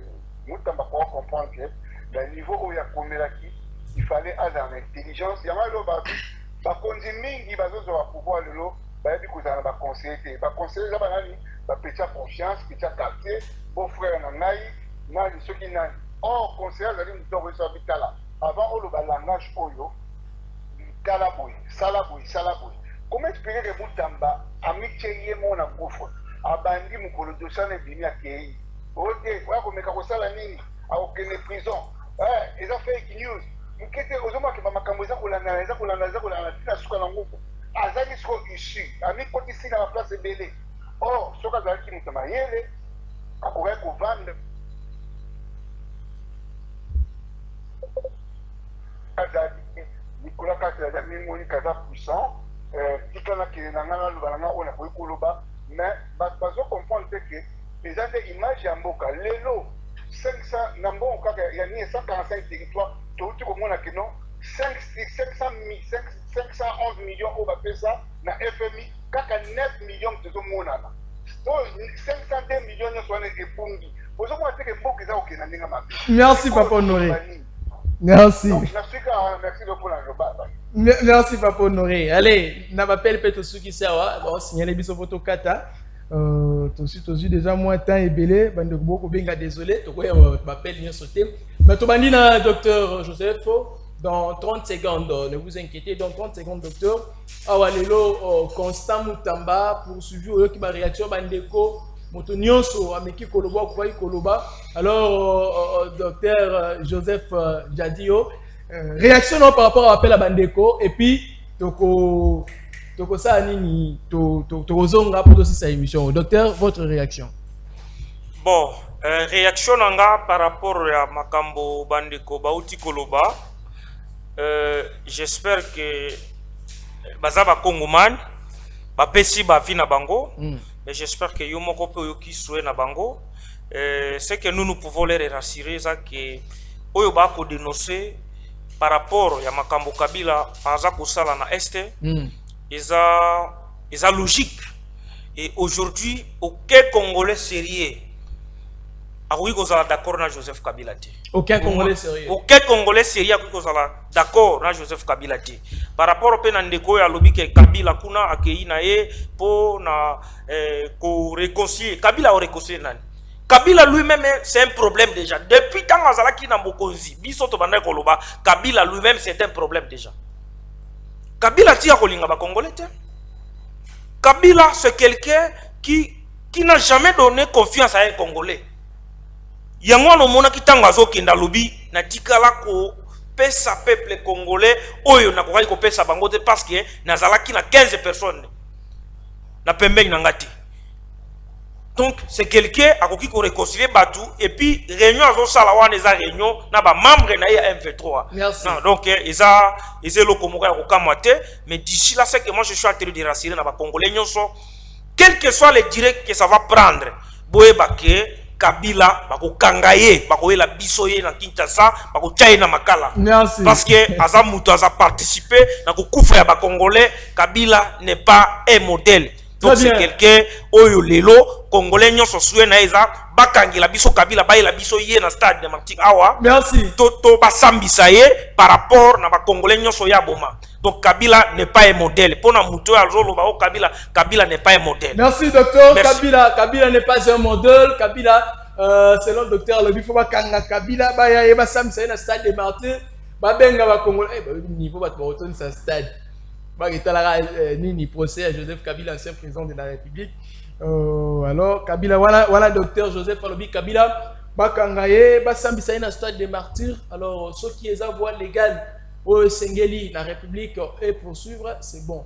Mais ceux qui allaient pour étouffer, là, je n'aurai pas d'argument à faire. Mais ce qui est vrai, comment est-ce que l'ancien président de la République se retrouve-t-il à Goma? À côté qui n'est une mission principale de l'année, il peut consulter. Donc, il peut n'engue senko, avant une consultation. N'engue gouvernement, coalition, ils sont qui n'y ont bandaki. C'est-à-dire que Kabila peut avoir dit consultation. On a 3 consultations dans beaucoup. 3 consultations pour ça les mêmes moments. Papa Mesdames Bolela, Joseph Kabila aujourd'hui se retrouve dans l'est. Tolobi lobi yango oyo qui peut bandeko ba pesi ba vina ba on ndenga ba appel. Réaction par rapport à Bandeko, appel à Bandeko, Congolais, nous sommes réfléchir dans votre réaction. Merci Ndeko Ezekiel Nabanza été déployé qui analyse là-dessus pour démontrer que collabore à Zongelibor et à ces parties qui un peu d'une part de l'autre part na Senko aux uba communicateurs il y a FCC aux uba acteurs politiques nous sur FCC vous allez comprendre les lots que c'était juste une synthèse de ce que Kabila est en train de faire aujourd'hui et Soromoni na film acteur principal commanditaire à apparaître c'est que film comme ça nini Kosila. Oh, donc les commanditaires apparaissent film comme la souka. Peut-être que le film, c'est au moins que non acteur principal a comme bunda dernier combat, c'est le film qui na souka. Donc neto komi awa match komi na souka minute comme aussi là donc match silié mo kwa moni moya tiki la scène comme ça là nezate, moya tiki la nanga ezate, moya tiki la ba pero loa ezate, alors yemo kwa zongeli masolo na époque à continuer na mais Aza devant un adversaire très farouche. Premier adversaire, il y a Joseph Kabila Lelo, il y a le peuple congolais. Premier adversaire, il y a Kabila, c'est le peuple congolais. Deuxième adversaire, il y a Félix, plutôt il y a Kabila, il y a le chef de l'État. Nabanza était Lelo Oyo, RDC a soutenu tous les 94 traités. RDC commune en 2025, va donner et changer. Vous comprenez? Makambo et Bongwani animateur à institution va changer et peuple congolais à Fongwami. Merci. Ce qui lobby Rwanda d'aki pe na capable à la lobbying à côté États-Unis à côté lelo na ba mabulu nyonso tout wana okuta pe RDC zali. Bisika nyonso ba za okende na butu lelo RDC pe zali. Na zo biso lelo peuple congolais biso nyonso to da sima chef de l'État makambo ezolinga salema na États-Unis. Mikoloto Echama, Makamu Ekende Liboso, match Siline Konanga Ezekiel. Merci. Alors, la Nina Soukissa, lokola toujours mo lobeliaba na Tchangu, Mingi Penana Memazali Kolekana Tchangu plus précisément na marché de la liberté, Wapese, Nelo Ebate, moi nungu eza makasi na ba décision ezo ma par-ci par-là, bazoko affecté batu, tout ça ba longola batu na misala. Et nazo saluer lelo sagesse ya gouverneur de la ville Daniel Bumba au simana komona moto ndenge banaye déjà ko yela a 8 balles a tchenase à suspendre la décision surtout na saluer vraiment sagesse na je pense que à continuer na elana pour na préserver climat il y a peine à marché de la liberté parce que lelo eza miroir na biso na changu na lokola défenseur ya changu na ko ndimate que lelo ba effort nyon sur les autres ma plus précisément également na administrateur ya sikapele bofini et kokakokene na mai et na saluer bandeko nyonso balandi biso so tolobaki mabe bolimbisa biso so pe tolobaki malamu bopesa biso makasi pe makoki ya komona naka mikolo na ndeko Ezekiel. Merci Pati Malanga, réaction après appel à bandeko to si. Oui, merci beaucoup pour la réaction ngai. D'abord ya liboso na kolobake ndeko Kabila biloko nyonso ya lobina discours na ye, eza discours moko raté. Eza yemoko sous l'ivresse ya biloko aza komela nde eza kopesa ba retour parce que abosani ki à l'époque na ye to monaki akanga ki bato insistement lokola ba Frank Diongo ba Jekoko Mulumba ba Firmin Ngambi ba Edi Kapende ba Jekobeya ba Mbuyambo baza bato moko bakangamaki insistement donc aza na leçon ya kopesa biso te po yemoko nde azali mabe likolo ya mabe mais na azo pesa kaka ba remerciement na nga coup de chapeau na mwana mboka Daniel Bumba Lubaki actuel gouverneur ya ville Kinshasa oyo atalisi quand même ki aye wana pona ku zongisa lisusu sourire au kati ya minoko ya bakongomani pe kopangisa pizoli na biso oyo tolela wuta ba gouverneur banda ko diriger ville ya Kinshasa lelo tomoni quand même amélioration na oyo itali salaire ya ba agent ya hôtel de ville par rapport à ndibanda ko toucher liboso lelo tomoni quand même il y a eu des routes construites et réhabilitées sur toute étendue ya ville ya Kinshasa lelo tozali fier parce que projet ya Metrokini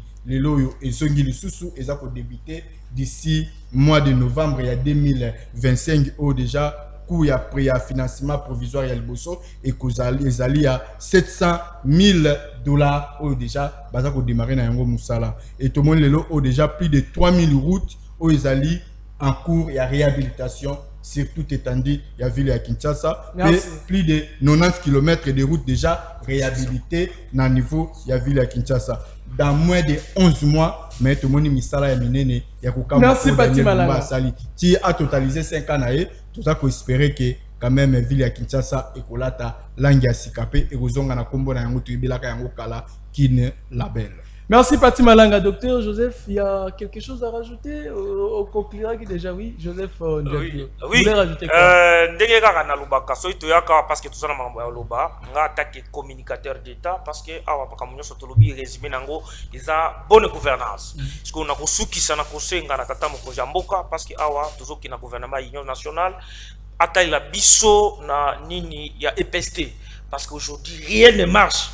Bana baolinga bakine na examen donc gratuité enseignement lelo rien ne marche donc ekosenga na ministère wana batila biso muto aza na technicité muto aza pe na vision tata mokozi mboka o ayebi pe domaine wana parce que au moni soko lingo détruire pays il faut détruire l'éducation mais lelo la liro tozokende ekende bien te yango to senga mwana mboka Félix Antoine Tshisekedi na Eberan Kolongela muto a consultaki bato parce que d'ici la gouvernement obima bazongisi la biso mwana mboka Willy Bakonga oya bandaki kambo ya gratuité parce que c'est très important parce que c'est quelqu'un oya za spécialisé na domaine wana oya kosenga ke bazongisa ye pour continuer na gratuité nenga bandaki nango c'est très important. Merci. Même si na régie kuti babetika tata Willy Bakonga isusu na mboko bazongisa ye Willy Bakonga ngala ko raisonner mbongo ya gratuité ngana ko raisonner nyoso Congolais moni azu batache mwa bloc vous